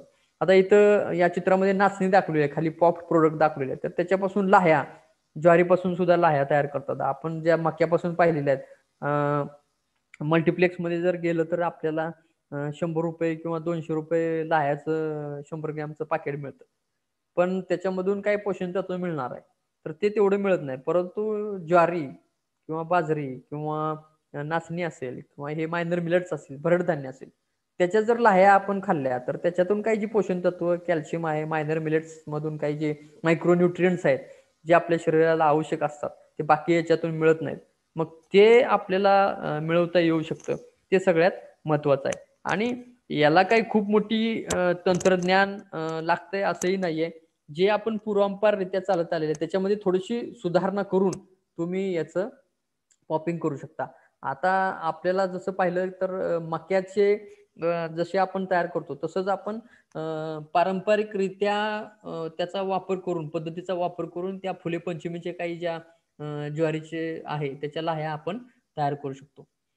त्यानंतर नूडल्स. आता आपल्याला म्हणायला नूडल्स बरं वाटतं, परंतु ह्या एक प्रकारच्या शेवयाच आहेत आणि ह्यालाच एक्सट्रुडेड प्रोडक्ट म्हणतात. दुसरं तिसरं काय नाही, ह्यालाच एक्सट्रुडेड प्रोडक्ट म्हणतात. आता हा जो इथं पितळेचा डाय दाखवलेला आहे, हा जर डाय बदलला तर ह्या डाय जसा आपण बदलू तर तसा त्याचा आकार बदलणार आहे. मग काय उभा असेल, आडवा असेल, लांबट असेल किंवा गोलाकार असेल किंवा त्रिकोणी असेल, असे वेगवेगळे जर डाय वापरले म्हणजे एका पिठापासून तुम्ही 10 प्रकारच्या पद्धतीचे नूडल्स किंवा प्रकारचे पदार्थ तुम्ही बनवू शकता. त्यामुळे एक मशीन असे 10 प्रोडक्ट तयार करू शकतो. फक्त तुम्हाला याचा डाय बदलायचा आहे. मग याचा नूडल फक्त आपण मग मैदा, रवा वापर करून तयार करतो. तर त्याच्यामध्ये तुम्ही याचा 50%, 60% वापर केला तरी सुद्धा ते होऊ शकतात. आता इथे लिहिलंय जवळपास तुम्ही 100% सुद्धा या रागे नूडल्स, ज्याला आपण नाचणी म्हणतो, तर त्या नाचणीचा वापर आपण करू शकतो. आपल्या आहारामध्ये नाचणी अत्यंत कमी आहे किंवा आपल्याला महत्व माहित आहे, पण आपण आहारामध्ये कमी खातो. बाकी राज्यामध्ये जर तुम्ही पाहिलं, केरळ असेल किंवा खाली आंध्र प्रदेश किंवा इतर तेलंगणा असेल, तर तिथं जास्त प्रमाणामध्ये नाचणीचा वापर होतो.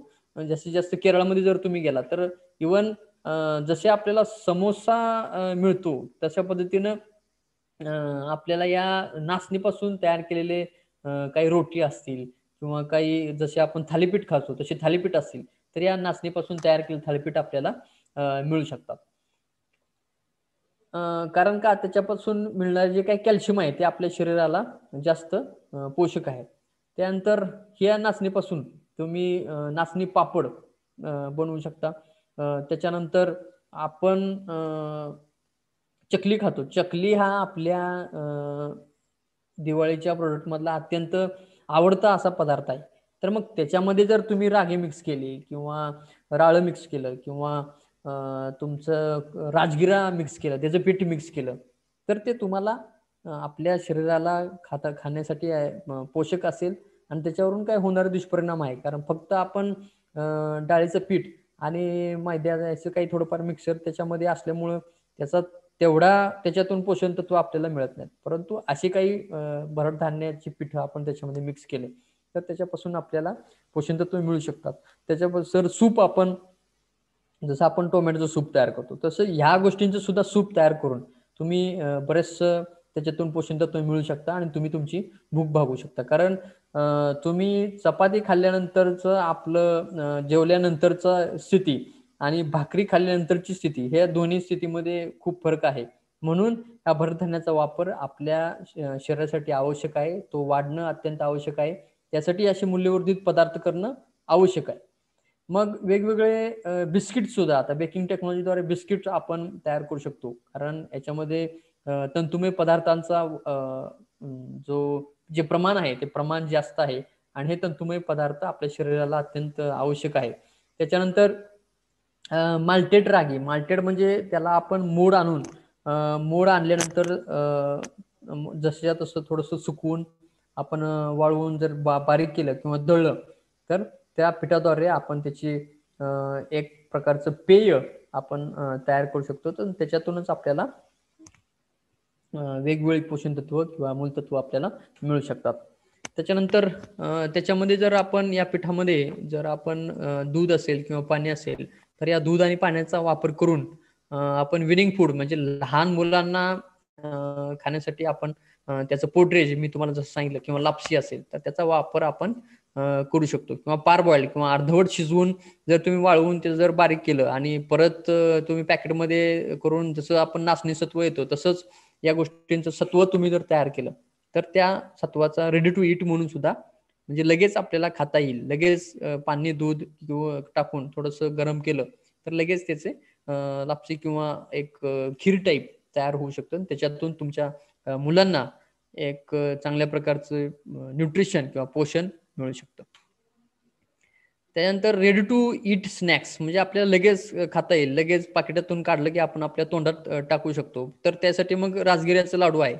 आपण फक्त उपासालाच खातो. पण रोज जर तुम्ही राजगिऱ्याचा लाडू खाल्ला तर कारण त्याच्यामध्ये मग गूळ असेल किंवा अजून ड्रायफ्रुट्स असेल त्याचा आपल्या शरीरामध्ये जे पोषण तत्व मिळणार आहेत तिथं वापर होऊ शकतो.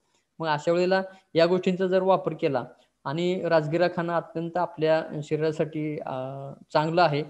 तर या गोष्टी रेडी टू ईट स्नॅक्सच्या मध्ये तुम्हाला रूपांतरित करण्यासाठी त्याचं पॉपिंग करणं आवश्यक आहे. मग ते पॉपिंग केल्यानंतर पॉपिंग म्हणजे लाह्या तयार करून तुम्ही त्याची जर पावडर तयार केली मग ते पावडर तयार करून तुम्ही असंख्य पदार्थ मग बर्फी असेल लाडू असेल किंवा अजून काही वेगवेगळ्या पदार्थ त्याचे आता मी तुम्हाला पुढे फोटो दाखवतो तर वेगवेगळ्या आकाराच्या पासून सुद्धा त्याची नावं वेगवेगळी पडू शकतात किंवा बर्फी आहे तर त्याच्यामध्ये मग तुम्ही तूप साखर किंवा तुमच्या रेसिपीनुसार तुम्ही ऍड करून तुम्ही तुमच्या घरगुती स्तरावर महिला बचत गट स्तरावर तयार करून तुम्ही त्या पदार्थांची विक्री करून तुम्ही आर्थिक नफा बनवू शकता.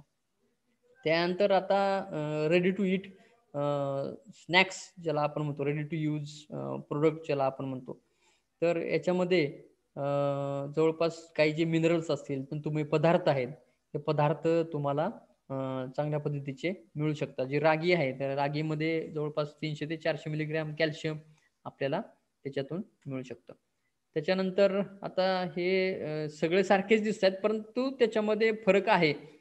फॉक्सटेल ज्याला आपण राळ म्हणतो हे राळ्याचे फोटो आहेत आणि त्याच्यापासून निघालेला हा रवा आहे. त्यानंतर लिटल मिलेट ज्याला आपण कुटकी म्हणतो सावा म्हणतो तर हे बारीक केल्यानंतर आणि त्याचा हा रवा आहे. त्याच्यानंतर कोडो मिलेट कोदरो किंवा कोदरा ज्याला आपण म्हणतो तर हे कोदरो बारीक केल्यानंतर आणि त्याचा एक फाईन रवा हा आपण या चित्रामध्ये पाहू शकतो. थोडंफार प्रमाणामध्ये सगळी भरड धान्य ही सारखीच दिसतात परंतु त्याचा आकार आणि प्रकार हा वेगवेगळा आहे हे सगळ्यांनी लक्षात ठेवा. आता हे वरीचं तांदूळ आहे. हे वरीचं तांदूळ तर आपण आपल्या रोजच्या आहारामध्ये किंवा प्रकारामध्ये आपण पाहतो. त्याच्यानंतर आता हे सुद्धा रवा आपल्याला फक्त आपण पाहतो एकच प्रकारचा रवा आपण पाहिलेला आहे परंतु हे रवा तयार करून वेगवेगळ्या प्रकारचे रवा सुद्धा तयार करून जर तुम्ही त्याचं पॅकेजिंग केलं तर हा एक सुद्धा व्यवसायाच्या दृष्टीनं महत्वाचं होऊ शकतो. म्हणजे वेगवेगळे प्रकारचे रवे तयार करून त्या रव्यापासून मग तुम्ही लाडू करा करंज्या करा किंवा अजून काही वेगवेगळे पदार्थ तयार करा किंवा कॉम्बिनेशन मध्ये करून त्याचा पदार्थ तयार करा. मग आता हा मल्टीग्रेन मिलेट्स सॅमोलिना म्हणजे रवा ज्याला आपण म्हणतो तर वेगवेगळे हे जे भरड धान्य आहेत ते इंडिव्हिज्युअली एक एक तयार करून त्याचा रवा तयार करू शकता किंवा एकत्र तयार करून मल्टीग्रेन म्हणजे सगळे काही ज्याला आपण कृष्णाचा काला किंवा काला म्हणतो तर ते सगळे एकत्र करून जसे लोक खातात तर त्याच पद्धतीनं या सर्व गोष्टींचा एकत्र करून त्याचा आपण मल्टीग्रेन रवा तयार करू शकतो आणि त्या रव्यापासून मग तुम्ही उपमा असेल शिरा असेल किंवा त्या रव्याची इडली असेल किंवा त्याच्यापासून काही गोड पदार्थ आहेत ते गोड पदार्थ आपण तयार करू शकतो. आता हे काही पर्टिक्युलरली ज्वारीपासून तयार केले. आता मी फक्त ज्वारीचाच बरेचसे पदार्थ याच्यामध्ये केलेले आहे कारण 8 मायनर मिलेट्स आहेत. 8 मायनर मिलेटचे केले तर खरं तर आपल्याला दिवस पूर्ण नाही एवढे पदार्थ याच्यापासून तयार करू शकता. तर ज्वारीपासून त्या नारळाचे काही खोबरं आहे त्या खोबरं आणि ज्वारी याचं जर मिश्रण आपण जर केलं 70 आणि 20 70% ज्वारी आणि नारळाचा चुरा जो आहे 20%, ह्या दोन्हींचं एकत्रितरित्या त्याच्यामध्ये कोको पावडर असेल किंवा कंडेन्स मिल्क आहे आणि दूध पावडर याचा वापर करून अशी काही लाडू आपण तयार करून आपण मिठाई म्हणून सुद्धा हे खाऊ शकतो. त्याच्यानंतर आपण गुलाबजाम फक्त मैद्याचे किंवा खव्याचेच बनवलेले आहे. म्हणजे आता काय होतंय, आपण जे पदार्थ तयार करतो तेच पदार्थ आपल्याला किंवा आपल्या पूर्वजांनी जे तयार केलेले पदार्थ तेच आपण पाहतो आणि तेच आपण आपल्या पुढच्या पिढीला देतो. परंतु एखादा पदार्थ जर नवीन गोष्टीपासून तयार झाला तर त्याची टेस्ट आपल्याला पटत नाही किंवा त्याची कंपॅरिझन आपण फक्त त्या अगोदर असलेल्या पदार्थासोबत आपण करतो. परंतु त्याच्यामध्ये काही नवीन पदार्थ जर टाकून आपण त्याची टेस्ट पाहिली तर खऱ्या अर्थानं त्याचं जे मूल्यवर्धन आहे ते होऊ शकतं. तर त्या ज्वारीच्या पिठाचा सुद्धा वापर तुम्ही गुलाबजाम तयार करण्यासाठी करता येऊ शकतो. ही त्याची रेसिपी आहे. त्याच्यानंतर ज्वारी ही फक्त आपण भाकरी करण्यासाठीच वापरतो किंवा त्याचा वापर करून खातो. तर त्याचे काही चॉकलेट सुद्धा आपण चॉकलेट ब्राउनी ज्याला आपण म्हणू शकतो. तर या ज्वारीच्या पिठाचा वापर त्याच्यामध्ये 100 ग्रॅम ज्वारीचं पीठ, त्यानंतर साखर 100 ग्रॅम, चॉकलेट 83 ग्रॅम आणि लोणी, त्यानंतर अंड्याचा वापर आणि कोको पावडरचा वापर. तर या सर्व इन्ग्रेडियंटचा वापर करून तुम्ही चांगल्या पद्धतीचे ज्वारीचे चॉकलेट्स तयार करून आपण विकू शकतो, तयार करू शकतो, खाऊ शकतो. आणि हे तयार केल्यानंतर जवळपास 180 डिग्री सेल्सिअसला हे बेकिंग करणं आपल्याला अत्यंत आवश्यक आहे. 180 डिग्री सेल्सिअसला एक 15 ते 20 मिनिट. त्यानंतर ज्वारीचे मफिन्स आपण केक खातो किंवा छोटे छोटे पाकिट्स आपल्याला उपलब्ध असतात बेकरीमध्ये, पण ते फक्त मैद्यापासून बनवलेले असतात. कारण आपल्याला केक म्हणलं की तो फुगलेला पाहिजे आणि स्पॉन्जी पाहिजे. तर तो सुद्धा या ज्वारीच्या पिठापासून आपल्याला बनवता येऊ शकतो. फक्त बेकिंग पावडर असेल किंवा केक जेल असेल अशा पद्धतीचे काही इन्ग्रेडियंट्स त्याच्यामध्ये जर आपण टाकले तर त्याच्यापासून 150 ते 180 डिग्री सेल्सिअसला आपण या मफिन्स तयार करून त्याची विक्री घरगुतीरित्या सुद्धा करू शकतो. त्यानंतर आता आपण पाणीपुरी फक्त मैद्याचीच खाल्ली आहे. मग ह्या पाणीपुरी आजकाल रेडीमेड सुद्धा पाणीपुरी मिळतात. म्हणजे पाणीपुरी तयार करून तळून पॅकेट उपलब्ध असतात किंवा पाणीपुरीचे लाट्या लाटून त्या छोट्या छोट्या पाणीपुरी तयार करून त्या वाळवून त्याचे पॅकेट सुद्धा मार्केटमध्ये उपलब्ध असतात. म्हणजे जर तुम्ही 60 रुपयाचं 70 रुपयाचं जर पाकिट आणलं तर त्याच्यामध्ये जवळपास 200-300 पुऱ्या बसतात आणि 40 रुपयाचं एक पाकिट आणलं तर त्याच्यामध्ये 30 ते 50 पुऱ्या त्याच्यामध्ये तळलेल्या बसतात. मग याच्यातून सुद्धा तुम्हाला आर्थिक नफा कसा होऊ शकतो की पाणीपुरी आजकाल लोकांचा खूप आवडता विषय आहे. तर या ज्या पुऱ्या आहेत ह्या पुऱ्या खूप मैद्यापासून आणि एक निकृष्ट दर्जाच्या तेलामध्ये तळलेल्या असतात. मग ते तुम्ही अवॉइड करण्यासाठी या चांगल्या पोषण तत्वानं भरलेल्या भरधान्याचा वापर या गोष्टी तयार करण्यासाठी करू शकता. त्यानंतर मैसूर पाक आपण फक्त बेसन किंवा इतर गोष्टी पासूनच तयार केलेलं पाहिलं आहे.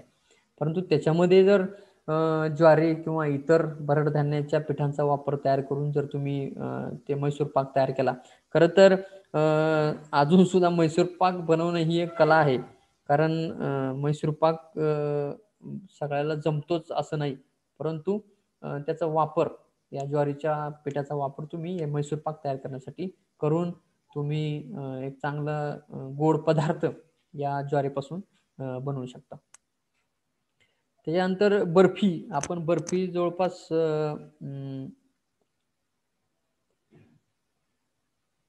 खवा असेल किंवा इतर पदार्थ असतील त्याच्यापासूनच आपल्याला बनवलेली पाहिली आहे. तर या ज्वारीच्या पिठाचा सुद्धा वापर ज्वारीची बर्फी तयार करण्यासाठी होऊ शकतो. त्याच्यामध्ये बेसन असेल, कंडेन्स मिल्कची असेल किंवा पावडर असेल, तूप असेल, इलायची पावडर असेल, तसे तुमच्या रेसिपीनुसार तुम्ही बनवून त्याची बर्फी तुम्ही तयार करून मार्केटमध्ये विकू शकता आणि याच्यातून सुद्धा तुम्हाला आर्थिक फायदा मिळू शकतो. कारण आपण फक्त बर्फी त्याच्यामध्ये सुद्धा बरेचसे भेसळ आपल्याला आजकाल या मिठाईच्या दुकानामध्ये किंवा दिवाळीच्या वेळेला आपण पाहतो. अत्यंत निकृष्ट दर्जाचे पदार्थ किंवा इन्ग्रेडियंट्स ते वापरून ते आपल्याला विकत असतात.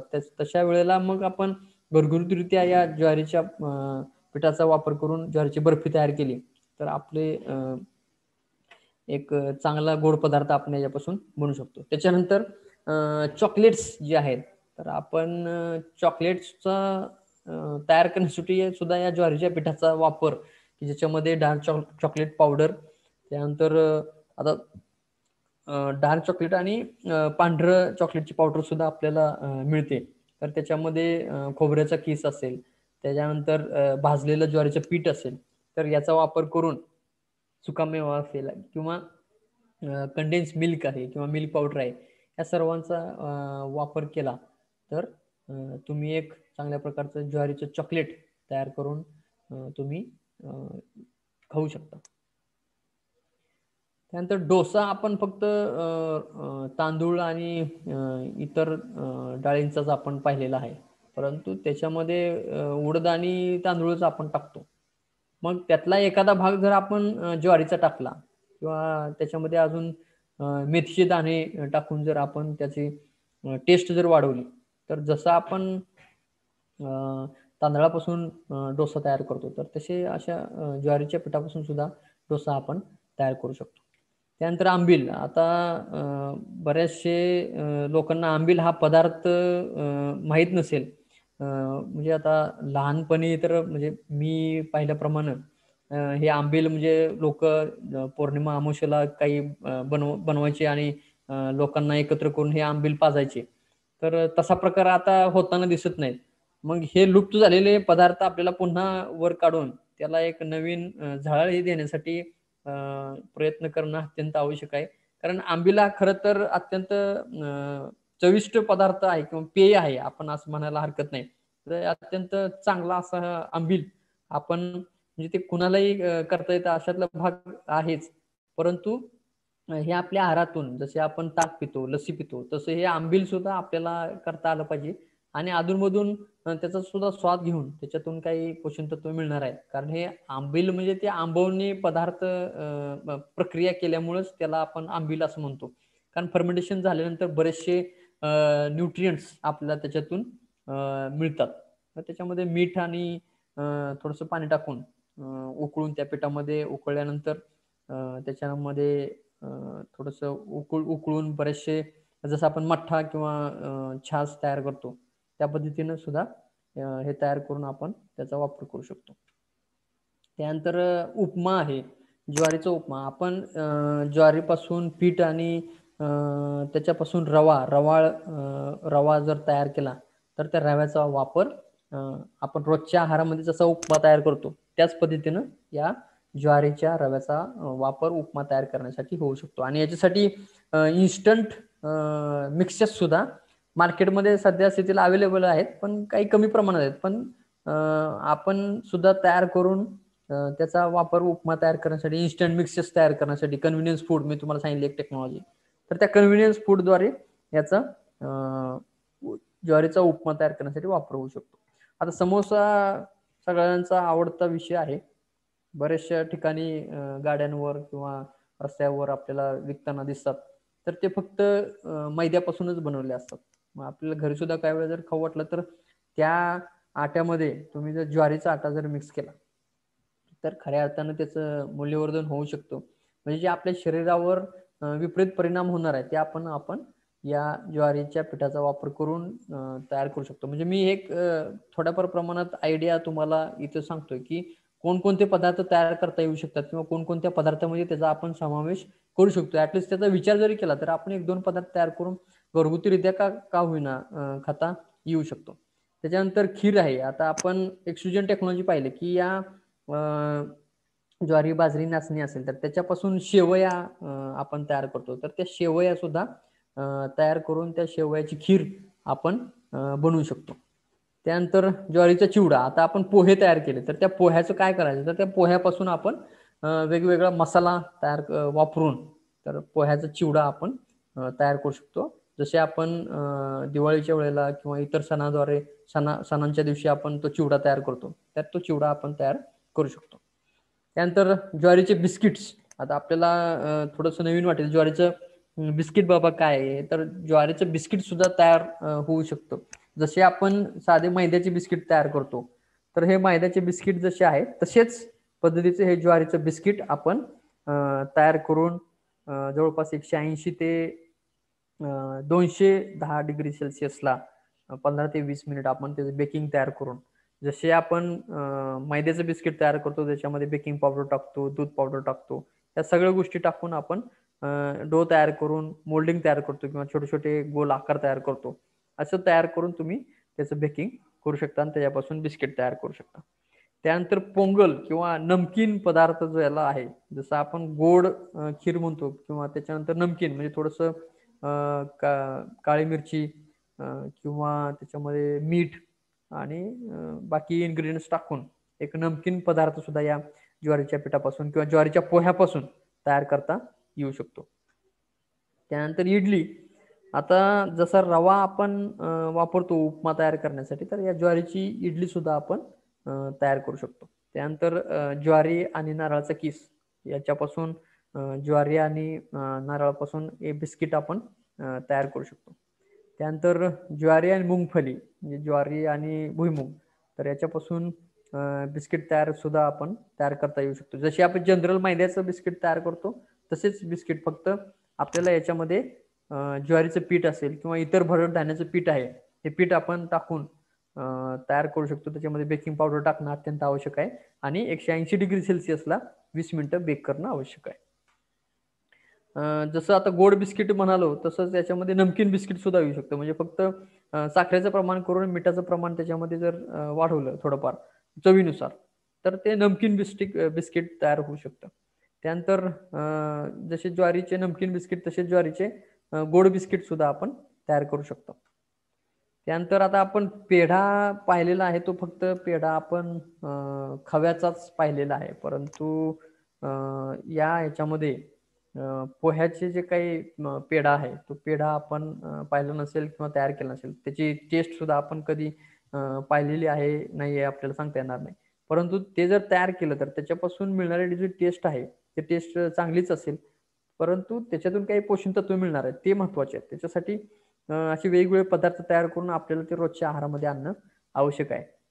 आता केक, आता या लॉकडाऊनच्या काळामध्ये बऱ्याचशा लोकांनी केकच्या रेसिपी तयार केल्या असतील किंवा बरेचसे केक तयार करणं शिकलेले असतील लोक, तर त्याच्यामध्ये मग ज्वारीच्या जर पिठाचा वापर जर तयार केला किंवा इतर हे फॉक्सटेल मिलेट आहे, प्रोसो मिलेट आहे, लिटल मिलेट आहे, या पिठांचा सुद्धा वापर जसं आपण मैदा करतो तसं मैदापेक्षा 50% या गोष्टींचा वापर केला तर केक अत्यंत चांगला होतो. मी स्वतः तयार केलेला आहे, त्याच्यामुळं त्याचं एक व्यावसायिकदृष्ट्या सुद्धा रूप तुम्हाला देता येऊ शकतं. त्यानंतर लस्सी आपण फक्त दुधाचीच खाल्लेली आहे, तर त्याच्यामध्ये अंकुरित ज्वार म्हणजे मोड आलेली जी धान्य आहेत त्याच्या पिठाचा वापर या लस्सी तयार करण्यासाठी होऊ शकतो. त्यानंतर सेवया ज्या आहेत, आपण त्या सेवया ज्वारीच्या पिठाच्या सेवया आपण भले 100% ज्वारीचं पीठ वापरून शेवया तयार जरी नाही झाल्या, परंतु 50% का होईना आपण मैदा रिप्लेस करून या सेवया तयार करण्यासाठी वापर करू शकतो. जसा आपण रव्याचा हलवा तयार करतो तसाच या गव्हाच्या पिठाचा हलवा आपण आपल्या पद्धतीनं त्याच्यामध्ये दूध असेल किंवा तूप असेल अशा पद्धतीचं इन्ग्रेडियंट्स टाकून आपण एक चांगला हलवा किंवा गाजराचा जसा आपण हलवा खातो तसा सुद्धा याचा हलवा आपण खाऊ शकतो. आता आपण सरबत, आता लिंबू सरबत जसा पितो तसा ज्वारीच्या पिठाचा सरबत सुद्धा आपण तयार करू शकतो. खरं तर हे खूप नवीन नवीन पदार्थ आपल्याला वाटतात. चित्रात जसं पाहिल्यानंतर असं वाटतं की आताच आपल्याला खावंसं वाटतं, परंतु हे जे ज्वारीचं सरबत आहे तर याच्यामध्ये आपल्या लगेच शरीरामध्ये मिळणारे पोषण तत्व आपल्या रक्तात मिसळले जातात. त्याच्यामुळं एक चांगलं पोषण तत्व युक्तानं शरबत तुम्हाला याच्यापासून मिळू शकतं. त्यानंतर आता वडे फक्त आपण खातो, त्याच्यामध्ये काही वेळेला फक्त बेसनाचाच वापर केला जातो. तर उकडलेली ज्वारी आहे, तर ते उकडलेले ज्वारी जर याच्यामध्ये टाकून जर बारीक केलं आणि त्याच्यापासून काही जे वडे आपण जसं बटाटा तयार करतो, तर तो या ज्वारीच्या पिठापासून सुद्धा किंवा ज्वारीपासून आपण तयार करू शकतो. त्यानंतर आता भाकरवडी हा सगळ्यांचा आवडता विषय आहे.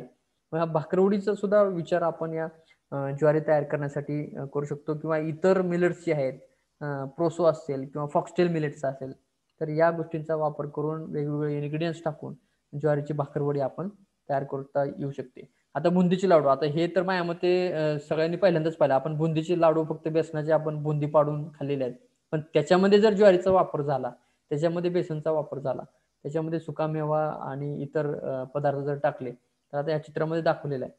तर अशा चांगल्या पद्धतीचे लाडू, बुंदीचे लाडू ज्वारीचे आहे, म्हणजे ज्वारीची बुंदी पाडून त्याची लाडू तयार करून एक पोषण तत्वयुक्त पदार्थ तुम्ही तयार करू शकता. त्यानंतर बुंदी, जशी आता नमकीन बुंदी म्हणजे खारी बुंदी आपण ज्याला म्हणतो, ती खारी बुंदी सुद्धा या ज्वारीच्या आट्यापासून. आता मी फक्त इथे ज्वारीचा आटाच म्हणलंय, परंतु बाकीची सुद्धा मायनर मिलेट्स आहेत. मी फक्त तुम्हाला प्रायोगिक तत्वावर उदाहरणं याच्यात सांगतोय. तर हे बाकीची सुद्धा अजून 8-9 मायनर मिलेट्स आहेत.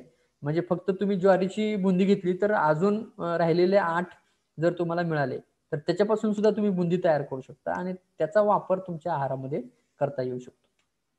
त्यानंतर आता हे पाहिलं, मी तुम्हाला मगाशी म्हणलं होतं की बाबा बिस्किट फक्त बिस्किट न राहता त्याच्या आकारानुसार त्याचं नाव बदललं, मग त्याचं मार्केटिंग बदलून त्याचं ब्रँडिंग आपल्याला करू शकतो. आता ह्याचं नाव दिलं की बाबा ज्वारीचं मून बिस्किट, कारण का याचा आकार मून सारखा आहे म्हणून.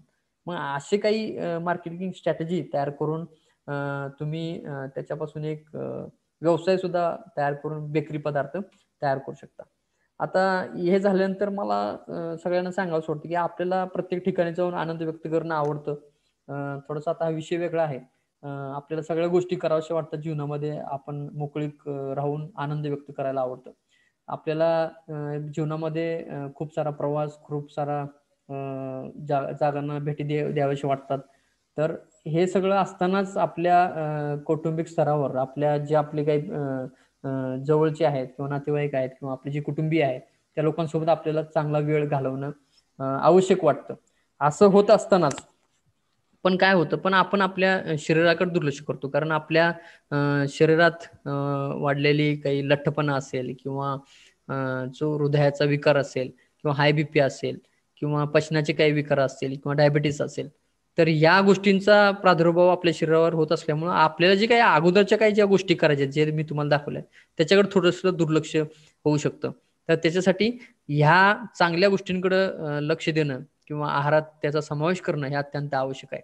कारण आपला कमी व्यायाम असणं किंवा जे मायक्रोन्यूट्रिएंट्स आहेत, असे कमी मायक्रोन्यूट्रिएंट्सनं असलेले अन्नपदार्थ खाणं, जसं की खूप सारे पदार्थ आहेत की ज्याच्यामध्ये पोषण तत्व नाहीत, पण आपल्या जिभेला चांगलं लागतं म्हणून आपण खातो. जसं की साखर सुद्धा आहे, साखर गोड लागते म्हणून आपण खातो, पण त्याच्यातून काही पोषण तत्व आपल्या शरीराला मिळत नाही. मग ते खाऊन आपली काही जी लाईफस्टाईल आहे ते थोडंसं बदलणं अत्यंत आवश्यक आहे. त्याच्यानंतर काय झालं, ह्या सगळ्या गोष्टीचा फायदा आपल्याला तर होत नाही, आपल्याला झाला तर तोटाच होतो, आपल्या आरोग्यावर परिणाम होतो. आणि या सगळ्यांचा फायदा जो होतो ह्या ज्या गोळ्या बिस्किट ह्या गोळ्या तयार करतात किंवा फार्मास्युटिकल इंडस्ट्रीज तयार करतात, तर त्यांना होतो. कारण का आपण फक्त गोळ्यांवर जगतो. तर मग त्याच्यासाठी हे करण्यासाठी मग आपल्याला आपण स्वतःच वाचवण्यासाठी आपण काय केलं पाहिजे, तर अन्न हेच आपलं औषध म्हणून मानलं पाहिजे. किंवा हे जे औषध आहे, हे औषध आपल्याला अन्न म्हणून वापर करता आलं नाही पाहिजे. तर त्यासाठी हिपोक्रेट्स जे मेडिसिनचे फादर आहेत, त्यांनी सांगितलंय की आपलं अन्न हेच आपलं औषध बनवा. औषध हे आपलं अन्न बनवता कामा नये. म्हणजे रोजच्या आहारात आपण रोज उठलं, सकाळी एक गोळी, दुपारी एक गोळी, संध्याकाळी एक गोळी, अजून झोपताना एक गोळी, अजून अशा नुसत्या गोळ्याच आणि औषधं जर पीत बसलं, तर तेच तुमचं अन्न होता कामा नये. तर तुम्ही जे अन्न पदार्थ तुमच्या रोजच्या आहारामध्ये आहात, तेच तुमच्या शरीरावर पोषण तत्वानं जे युक्त असतील, तर ते तुमचं औषध म्हणून काम करणार आहे. त्यासाठी अन्न हेच तुमचं औषध आहे आणि तेच अन्न आपल्याला खाणं आवश्यक आहे.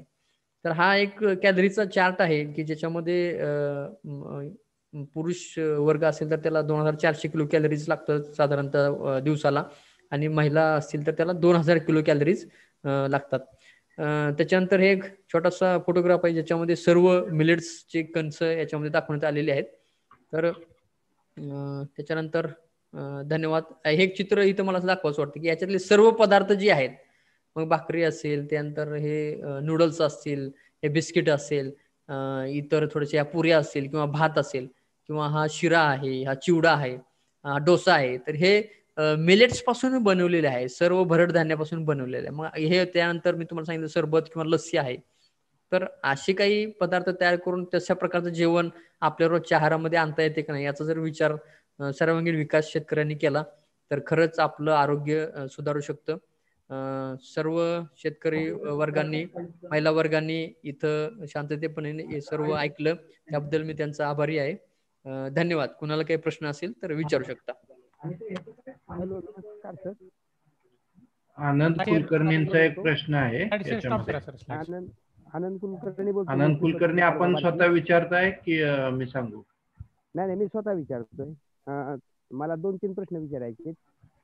जे तुम्ही म्हणलात की परभणी कृषी विद्यापीठानं विकसित केलेली आहे ती पबगन का राहुरीनं वेगळी विकसित केली, आणि त्याचं चित्र किंवा त्याबद्दलची माहिती थोडीशी दिली तर बरं होईल. हे एक आहे. आणि दुसरी गोष्ट म्हणजे आम्ही ज्वारीच्या फुले पंचमीच्या लाह्या करतो आणि आमच्या घरगुती स्वरूपावर वापरतो. पण पफगन ही त्यांनी जे मोठं गोल फिरणारं यंत्र असं म्हणलं तेवढं चित्र दाखवलं तर बरं होईल. सध्या चित्र माझ्याकडे अवेलेबल नाहीये, परंतु Indian institute of military research Hyderabad ही एक शासन स्तरावरची नॅशनल लेवलची संस्था आहे. तर तिथं तुम्हाला ते पाहायला मिळू शकते. किंवा जर तुम्ही कृषी विज्ञान केंद्राला जर संपर्क केला किंवा कृषी विज्ञान केंद्र बोरगावला जर भेट दिली तर मी तुम्हाला त्याच्याबद्दलची सविस्तर माहिती सगळी तुम्हाला देऊ शकतो. बरं. आणि पायडलवर चालणारी जी तुम्ही सांगितली तर राई आहे भरड भरण्याची, तर ती मशीन काय किमतीची? ती मशीन आता सध्या आपण आता प्रायोगिक तत्वावर आपण स्वतःच इथं कृषी विज्ञान केंद्राला तयार करण्याचं काम सुरू केलेलं आहे. सध्या बऱ्याचशा त्याच्यामध्ये अडचणी आहेत, तयार करण्यासाठी आपल्याला माणूस मिळत नाहीये, परंतु आपण प्रयत्न करून ती मशीन आपण इथं तयार करणार आहोत आणि त्याचा वापर तुम्ही शेतकरी करू शकतात किंवा त्याचे व्हिडिओज वगैरे मी तुम्हाला दाखवतो. सर मी ऑनलाईन एखादा व्हिडिओ प्ले करू शकतो का? बघू का? करू शकता. ठीक आहे. एकच मिनिट. खाली चेक बॉक्स आहेत ना 2, एक तुम्ही तो आहे ना ओपन करून ठेवा, पॉज करा आणि नंतर सुरू करा. बरोबर, ठीक आहे. ओपन करा, पॉज करून ठेवा, नंतर खालचे जे चेक बॉक्स आहेत शेअर करणारे ते चेक बॉक्स ऑन करून पुढे शेअर करा. चालेल. तोपर्यंत पुढचा प्रश्न घ्या, मी इथं सर्च करतो तोपर्यंत ऑनलाईन. ओके. कुणाला अजून प्रश्न? फेसबुक आणि युट्यूबच्या कमेंटमध्ये सुद्धा प्रश्न विचारू शकतात आपण कमेंटमध्ये, आणि इथं सुद्धा तुम्ही स्वतःला अनम्यूट करून अथवा चॅट बॉक्स मध्ये प्रश्न विचारू शकतात. चॅट बॉक्स मध्ये काहीतरी सर प्रश्न आहेत बरं का पूर्वीचे. प्रायमरी प्रोसेसिंग युनिटची किंमत किती आहे असं एकानं विचारले. प्रायमरी प्रोसेसिंगची युनिटची किंमत जवळपास 5 ते 6 लाखापर्यंत आहेत. महाराष्ट्रामध्ये या प्रायमरी प्रोसेसिंग युनिटची संख्या फार कमी आहे, त्याच्यामुळे त्याच्यामध्ये तुम्हाला वाव आहे. परंतु तेलंगणा असेल, हैदराबाद, आंध्र प्रदेश या 3 राज्यांमध्ये या मशिनरीज उपलब्ध आहेत आणि त्या चांगल्या 5 ते 6 लाखापर्यंत उपलब्ध होऊ शकतात. सर मी जाधव बोलतोय नांदेडून. हॅलो. बोला. सर ती पोहे बनवायची मशीनची कॉस्ट किती असेल? काय बनवायची? पोहे. पोहे बनवायचं माझ्या मते 7 ते 8 लाखापर्यंत जाईल. मग त्याच्यामध्ये खूप सारे आहेत. मग तुम्हाला भिजवण्यासाठीचे भांडे, त्यानंतर दळण्यासाठी तुम्हाला त्याच्यामध्ये रोलर आहे आणि कलेक्ट करून भाजण्यासाठीचे काही ज्या त्याच्यामध्ये लागतात. तर हे 3 ते 4 आयटम्स त्याच्यामध्ये आहेत. कुठे मिळतील? आता ह्याचे जे पत्ते आहेत ना, ते पत्ते मी तुम्हाला शेअर करतो किंवा तुम्ही माझा संपर्क क्रमांक घेतला असेल तर तुम्ही संपर्क क्रमांक घ्या, मी तुम्हाला त्याचे ऍड्रेस देईन. परफुरा टेक्नॉलॉजी म्हणून आहे, सर्वांना विनंती आहे की परफुरा टेक्नॉलॉजी म्हणून एक आहे कंपनी की बरेचसे processing equipments, primary processing equipments तयार करते. आणि आपली ICAR ची Indian council of agriculture research IIMR Hyderabad ही संस्था आहे, त्या संस्थेतून बरेचसे कामं होतात या संदर्भात. त्या तिथे सुद्धा तुम्ही हे करू शकता. सर रागीची बी वगैरे आपल्या विद्यापीठात मिळते? हो, आहे. रागीचं बी आहे. तुम्ही कुठल्या जिल्ह्यात आहे तुम्ही? नांदेड जिल्ह्यातून बोलतोय. नांदेड जिल्हा. अच्छा, नांदेड जिल्ह्यामध्ये आहात का? तर आधी बुकिंग करावं लागेल. म्हणजे तुम्ही जर इथं बुकिंग करू शकता तुम्ही, तुम्हाला उपलब्ध करून देण्याची व्यवस्था करता येईल. ठीक आहे सर. राहुरीला बियाणे विक्री केंद्राशी संपर्क केला तरी चालेल, ते सुद्धा तुम्हाला डायरेक्ट पार्सल वगैरे आता फुले नाचणीची जी आहे फुले कासारी माझ्यामध्ये नवीन व्हरायटी आलेली आहे, तर ते तुम्ही वापरू शकता. किंवा आपल्याकडे पण बियाणं आहे उपलब्ध, त्याचा तुम्ही लाभ घेऊ शकता, काही अडचण नाही. ओके सर, धन्यवाद. खूप छान माहिती दिली. हो हो. हॅलो. हा बोला. नमस्ते सर. सर मला एक विचारायचं होतं की आता आपण पफिंग किंवा नाही का बरेचसे प्रकार सांगितले की आपण भरड धान्यापासून आपण घरगुती वापर करू शकतो किंवा व्यावसायिक वापर त्याचा करू शकतो. बरोबर. हा सेटअप मिळण्यासाठी जसं आपल्याला कृषी खात्याकडून आपल्याला मोटरसाठी अनुदान असतं, ट्रॅक्टरसाठी अनुदान असतं किंवा इतर गोष्टीसाठी असतं, तर तसे ते काय त्याचं उपलब्धता असते का त्या गोष्टीची? त्याच्यासाठी तुम्हाला प्रोजेक्ट रिपोर्ट तयार करणं अत्यंत महत्वाचं आहे आणि आम्ही फक्त तुम्हाला तंत्रज्ञानाची माहिती देऊ शकतो, परंतु ते तंत्रज्ञान इव्हन तुम्हाला त्याच्यासाठी सहाय्य करू शकतो. पण जे आर्थिक सहाय्य आहे ते आर्थिक सहाय्य तुम्हाला बँकेकडून किंवा कृषी विभागामार्फत किंवा तुमचे काही MOFP आहे, ministry of food processing industry असेल, किंवा आता सध्या ज्या 2 स्कीम सुरू आहेत, PMFME प्रधानमंत्री सूक्ष्म खाद्य उन्नयन योजना आणि मुख्यमंत्री अन्न प्रक्रिया योजना, तर त्या योजनेचा फायदा करून तुम्ही एखादा DPR जर टाकला किंवा प्रोजेक्ट टाकला तर त्याच्यातून तुम्हाला 35% 40% पर्यंत अनुदान मिळू शकतं आणि त्याचा वापर करून तुम्ही तुमचा प्रोजेक्ट करू शकता. ठीक आहे. आणि अजून एक विचारायचं असं की जे राळ्याचं उत्पादन असेल, नाचणीचं असेल, ते कोदरा वगैरे हा काय प्रकार आहे? कोदरा म्हणजे पहिल्यांदाच ऐकलं ते. कोदरा म्हणजे त्याला कोडो मिलेट्स म्हणतात. हा सुद्धा एक मायनर मिलेट्स आहे. तर याचं सुद्धा बियाणं उपलब्ध आहे, पण ती लोक म्हणजे त्याचा काय म्हणत झालं की ह्या प्रायमरी प्रोसेसिंगमुळे लोकांचं त्याच्याकडे दुर्लक्ष झालेलं आहे. तर जसं आपण नाचणी खातो तसंच हे कोडो मिलेट आहे, ज्याला आपण कोदरो म्हणतो. ठीक आहे. मी तुम्हाला फोटोग्राफ दाखवले बरोबर. तर त्याचं बियाणं सुद्धा उपलब्ध आहे. ते जसे आपण ज्वारी किंवा बाजरी आपण लावतो, ठीक आहे, त्या पद्धतीचंच ते पीक आहे. त्याला काही जास्त पाणी किंवा रासायनिक खतं लागतात अशातला भाग नाही. साधारण त्या वातावरणात ते येऊ शकतात. आणि आपल्या सातारा भागामध्ये येऊ शकतं का साहेब ते? हो, सातारा भागामध्ये येऊ शकतं. आता हे मागच्या वेळेला आम्ही बोपुशीला गेलो होतो, या डोंगराच्या पलीकडे. तर त्या बोपुशीमध्ये नाचणी आणि हे 1-2 प्रकार मला पाहायला मिळाले. तर आता सध्या स्थितीला या सातारा जिल्ह्यामध्ये सुद्धा आम्ही याचा प्रसार आणि शेतकऱ्यांना बियाणं देण्याचा प्रयत्न करणार आहोत या येणाऱ्या काळामध्ये. आणि आपण जर सर समजा करायचं म्हटलं तर तुम्ही आता जसं आज जो तुम्ही प्रोजेक्ट केलाय खूप चांगला केलाय, पण नाचणी पीक कसं घ्यायचं किंवा ते कोदरू पीक कसं घ्यायचं ह्याच तू स्टार्ट टू एंड आपल्याला मार्गदर्शन एखादा व्हिडिओ करू शकाल का?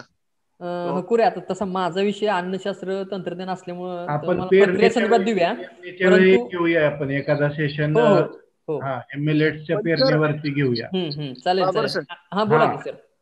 सर मला काय म्हणायचं की आपण एक पेरणी यायच्या अगोदर 1 महिना अगोदर जर आपण तो विषय घेतला तर आपल्याला किंवा काय ह्या गोष्टी आपल्याला बरं पडू शकतील सर. त्यावेळी आपण पेरणी आणि मग त्याचं महत्व काय आहे असं दोन्ही घेऊ एकत्र, म्हणजे मग आपल्याला पॅकेज ऑफ प्रॅक्टिसेस जे आहे, गुड ऍग्रिकल्चर प्रॅक्टिसेस, ते प्रॅक्टिसेस तुम्हाला या प्रत्येक याचे आपल्याकडे उपलब्ध आहेत, तर ते घेता येईल, काय हे नाही.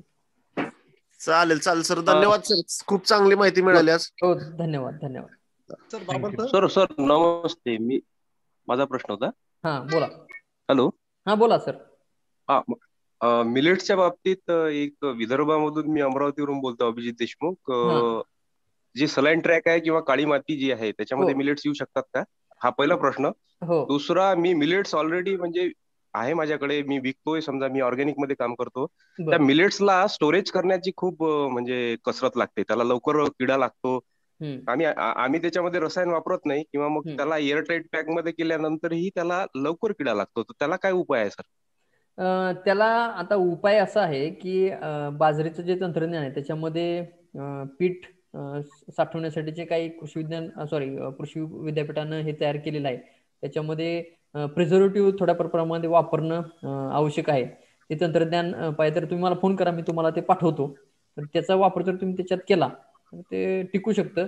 आणि मान्य आहे की त्याच्यामध्ये अँटी न्यूट्रिशनल फॅक्टर्स आणि बाकी अँटीऑक्सिडंटचं प्रमाण जास्त असल्यामुळे त्याची साठवण क्षमता कमी आहे. परंतु तुम्ही जर चांगल्या पद्धतीचं पॅकेजिंग जर केलं तर ते टिकू शकतात. आणि माझा पहिला प्रश्न होता की काळ्या जमिनीमध्ये सलाईन ट्रॅक मध्ये मिलेट्स आपण घेऊ शकतो. साधारणतः थोडंसं उत्पादन कमी येईल, पण आता त्याचं जे व्हरायटी जी आहे ते तुमच्या भागामध्ये व्हरायटी कोणती येऊ शकेल, अकोला विद्यापीठामार्फत जी डेव्हलप झालेली आहे त्याचा वापर तुमच्या इथं जर केला तर ते येऊ शकतं, काही अडचण नाही. अशा एरिया स्पेसिफिक पण दिलेल्या बऱ्याचशा व्हरायटी आहेत, त्याचा वापर करू शकता. हो, जशी आपली ज्वारी बाजरी आहे त्याच पद्धतीचे हे धान्य आहे, त्याच्यामुळे त्याला अशी काही दुसरी स्पेसिफिक जमीन पाहिजे असं काही भाग नाही. जशी ऊसाला लागते तसं नाहीये. तर हे साधारण आपली ज्वारी बाजरी आहे त्याच पद्धतीची ही पिकं आहेत, तर त्याला जी जमीन लागते तीच ह्याला लागू शकते. बरोबर बरोबर. हे भगर म्हणून जे येतं समजा आमच्याकडे व्हायचं समजा आधी भगर मध्ये किंवा राजगिऱ्यात ऑलरेडी येतच समजा, आणि आंतरपीक म्हणून पण याला आपण युज करू शकतो. हो, करू शकतो. हो, चालेल चालेल सर, धन्यवाद. हो, हॅलो. मिलेट्सचा तसा जास्तीत जास्त करून लोक आंतरपीक म्हणूनच घेतात. सोल क्रॉप कुणी जास्त घेत नाहीत लोक, पण घ्यायला पाहिजे कारण ते आहारात फार महत्वाचं आहे. आणि आता मार्केटिंग पण त्याचं चांगलं होऊ शकतंय आपल्याला उत्पादन घेतलं तर. हॅलो. हा, बोला साहेब. हा, नमस्कार बाबर साहेब. बोला. अभिनंदन, फार चांगलं लेक्चर दिलंय. मी डॉक्टर दिनेश कानवडे बोलतोय, कृषी संशोधन केंद्र बुलढाणा. संशोधन केंद्र डॉक्टर पंजाबराव देशमुख कृषी विद्यापीठाच्या अंडर येत आहे. तर मी ह्या माध्यमातून आता याच्यामध्ये बरेच शेतकरी पण आहेत. राळ्यावरती आम्ही आता नवीन व्हरायटी देतोय. तर मी फोन याच्यासाठी आज हे केलेलं आहे की जे शेतकरी कोणी इंटरेस्टेड असतील आपल्याला अडॅप्टिव्ह ट्रायल साठी, त्यांना पण ह्या येणाऱ्या खरीपमध्ये बियाणं. हो सर, तुमचा आवाज ब्रेक होतोय. हॅलो, आता येतोय का आवाज? हा, येतोय. हा, उलट चांगलं आहे. आता मागचे शेतकरी तुमच्याच भागातले होते, अमरावती भागातले, तर त्या शेतकऱ्यांनी जर तुमचे संपर्क साधला तर चांगलं होईल. हो, माझा मोबाईल नंबर देतोय की तो फक्त. हो हो, द्या त्यांना. माझा मोबाईल नंबर जर शेतकऱ्यांना देता आला, चॅट बॉक्स मध्ये टाका तुम्ही तुमचा मोबाईल नंबर. टाकून देतो याच्यासाठी. हो, आणि आता जे शेतकऱ्यांना जो प्रश्न विचारला देशमुख साहेबांनी की आंतरपिकासाठीच ऍक्च्युली या पिकांना फार वाव आहे. कारण एक तर राळा म्हणा, कोदो म्हणा, बारण्याड म्हणजे बर्टी म्हणतो आपण त्याला, हे कमी कालावधीची पिकं आहेत. आणि विदर्भामध्ये पर्टिक्युलरली खरीप मध्ये जर आपण मध्य विदर्भ आणि पश्चिम विदर्भात बघितलं, सोयाबीन, मूग, उडीद, तूर, कपाशी हेच पिकं घेतले जातात. याच्यामध्ये एक जर राहिलं तर त्याला आपण आयडियल इंटरक्रॉपिंग म्हणतो. तर त्यासाठी फार उत्कृष्ट अशी पिकं आहेत.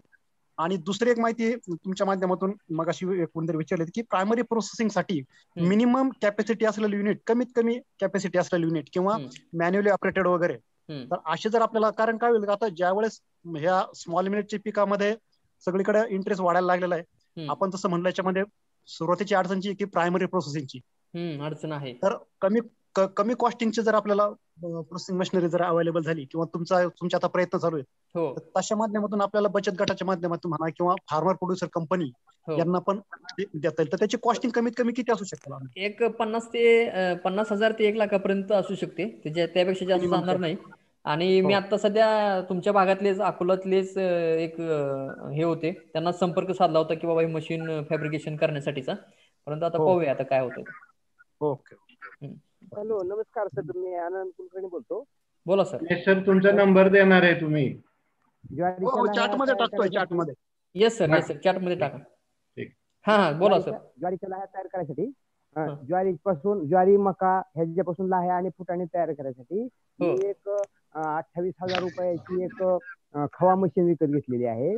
आणि खवा मशीन मध्ये मिठामध्ये भाजून, डॉक्टर स्मिता खोडके म्हणून आहेत, त्यांच्या मार्गदर्शनाखाली मिठामध्ये भाजून मस्तपैकी लाह्या, पॉपकॉर्न आणि फुटाणे तयार होतात. आणि ते कमीत कमी लाह्या पुरतं म्हणलं तरी 25,000 ते 28,000 युनिट चालू होऊ शकतं. चांगला उद्देश आहे. आणि दुसरी गोष्ट म्हणजे माझ्यापाशी एक पिठाची गिरणी, मिरची कांडप, एक लहान स्वरूपाची उभ्या पाळीची गिरणी आणि डाळ मिल, मिनी डाळ मिल अशा गोष्टी आहेत. आणि ही खवा मशीन आहे. तर त्या बारक्या लहान अशा उभ्या पाळीच्या 2 हॉर्स पॉवरच्या रावा, सावा, राळे अशा गोष्टी थोड्याशा स्वरूपात ज्यांना आमच्या भागामध्ये पाहिजे त्यांना मी मजुरी घेऊन तयार करून देतो. आणि त्याचा वापर लोक करतात. आणि नवरात्रामध्ये साव्याचे बगर किंवा इतर बगर उपवासासाठी इथून आमच्याकडून लोक नेतात आणि उपवासाचं काम भागवतात. चालतं, अत्यंत चांगलं काम करताय तुम्ही. तुमचा नंबर पण चॅट बॉक्स मध्ये टाका, लोकांना कळेल, किंवा काय रिक्वायरमेंट असेल तर तुम्हाला त्या दृष्टीने मिळून जाईल. हो, नंबर चॅट बॉक्स टाकतो लगेच. हो, येस सर, थँक्यू. धन्यवाद. डॉक्टर कानवडे सरांनी पण नंबर दिलाय त्यांचा चॅट बॉक्स मध्ये, तो पण घ्या आपण. आणि अडॅप्टिव्ह ट्रायल साठी राईचं बियाणं देतो म्हणलेत सर. तर आम्हालाही कधी लागलं तर आम्ही कॉन्टॅक्ट करतो सीझन सुरू झाला की त्याच्या आधी. या माध्यमातून आपल्याला केव्हीके सुद्धा एकत्र आपण इंटरॅक्शन होऊ शकते, असं थोडस पुढे आलं आत्ताच्या ह्याच्यातून. आणि हे बियाणं उपलब्धता पण आपल्याला ह्या मिलेटच्या कार्यक्रमासाठी जर आपले एकमेकात देवाणघेवाण झाली तर तेवढंच शेतकऱ्यांना थोडस नाविन्यपूर्ण बियाणं आपण देऊ शकू आणि आपल्यालाही त्याचे रिझल्ट पाहता येतील. तर थँक्यू सर, आपण सहभागी झालात आणि आपले अनुभव पण शेअर केले आणि बियाण्याची उपलब्धता कळवली त्याबद्दल.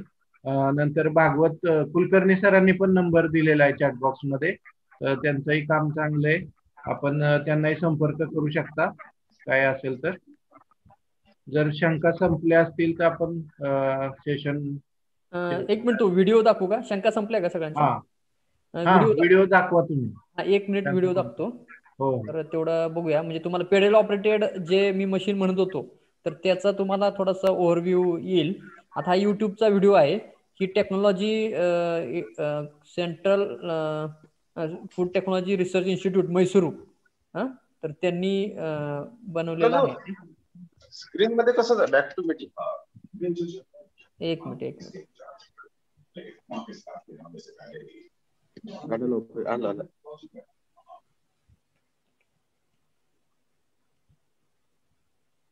Farmers, those who are growing these millets, they have to sell this millet to the big mills at a very less cost, and then they get back at the higher cost. If they want to consume by themselves, they have to. That will take 3 to 4 hours. Yes, sir. Right. This will be very ideal. Yes, sir. So by this machine, they can produce 10 to 12 kg per hour. Okay, sir. And depending on the type of millets. Okay, sir. So what it is that earlier. दिसते ना सगळ्यांना? Yes, no gear systems, and much removal is not there. Okay. So we have modified this one and put the gear systems. Yes. Where 5 gears are there. So at different, by with the help of this one, we can reduce the effort on this. Okay. And when you do the there one blower is there. Okay. This is a normal blower, but we have modified the inside the fan of this one. So when we put the material center with the help of this hopper, that fan will centrifugal force throw the material outside. Okay, sir. And this is the cast iron casing. Okay, sir. Material will fit on this one. But there is one rubber lining inside of that, okay, which absorb the impact force and leave a the amount that only THC will take place. Okay. Then material will come this way. And here we check the pressure drops. Okay, sir. 3 point. So up to this point, yes, all 3 fractions are going, unhulled, hulled, and the husk. From this point, only husk is going.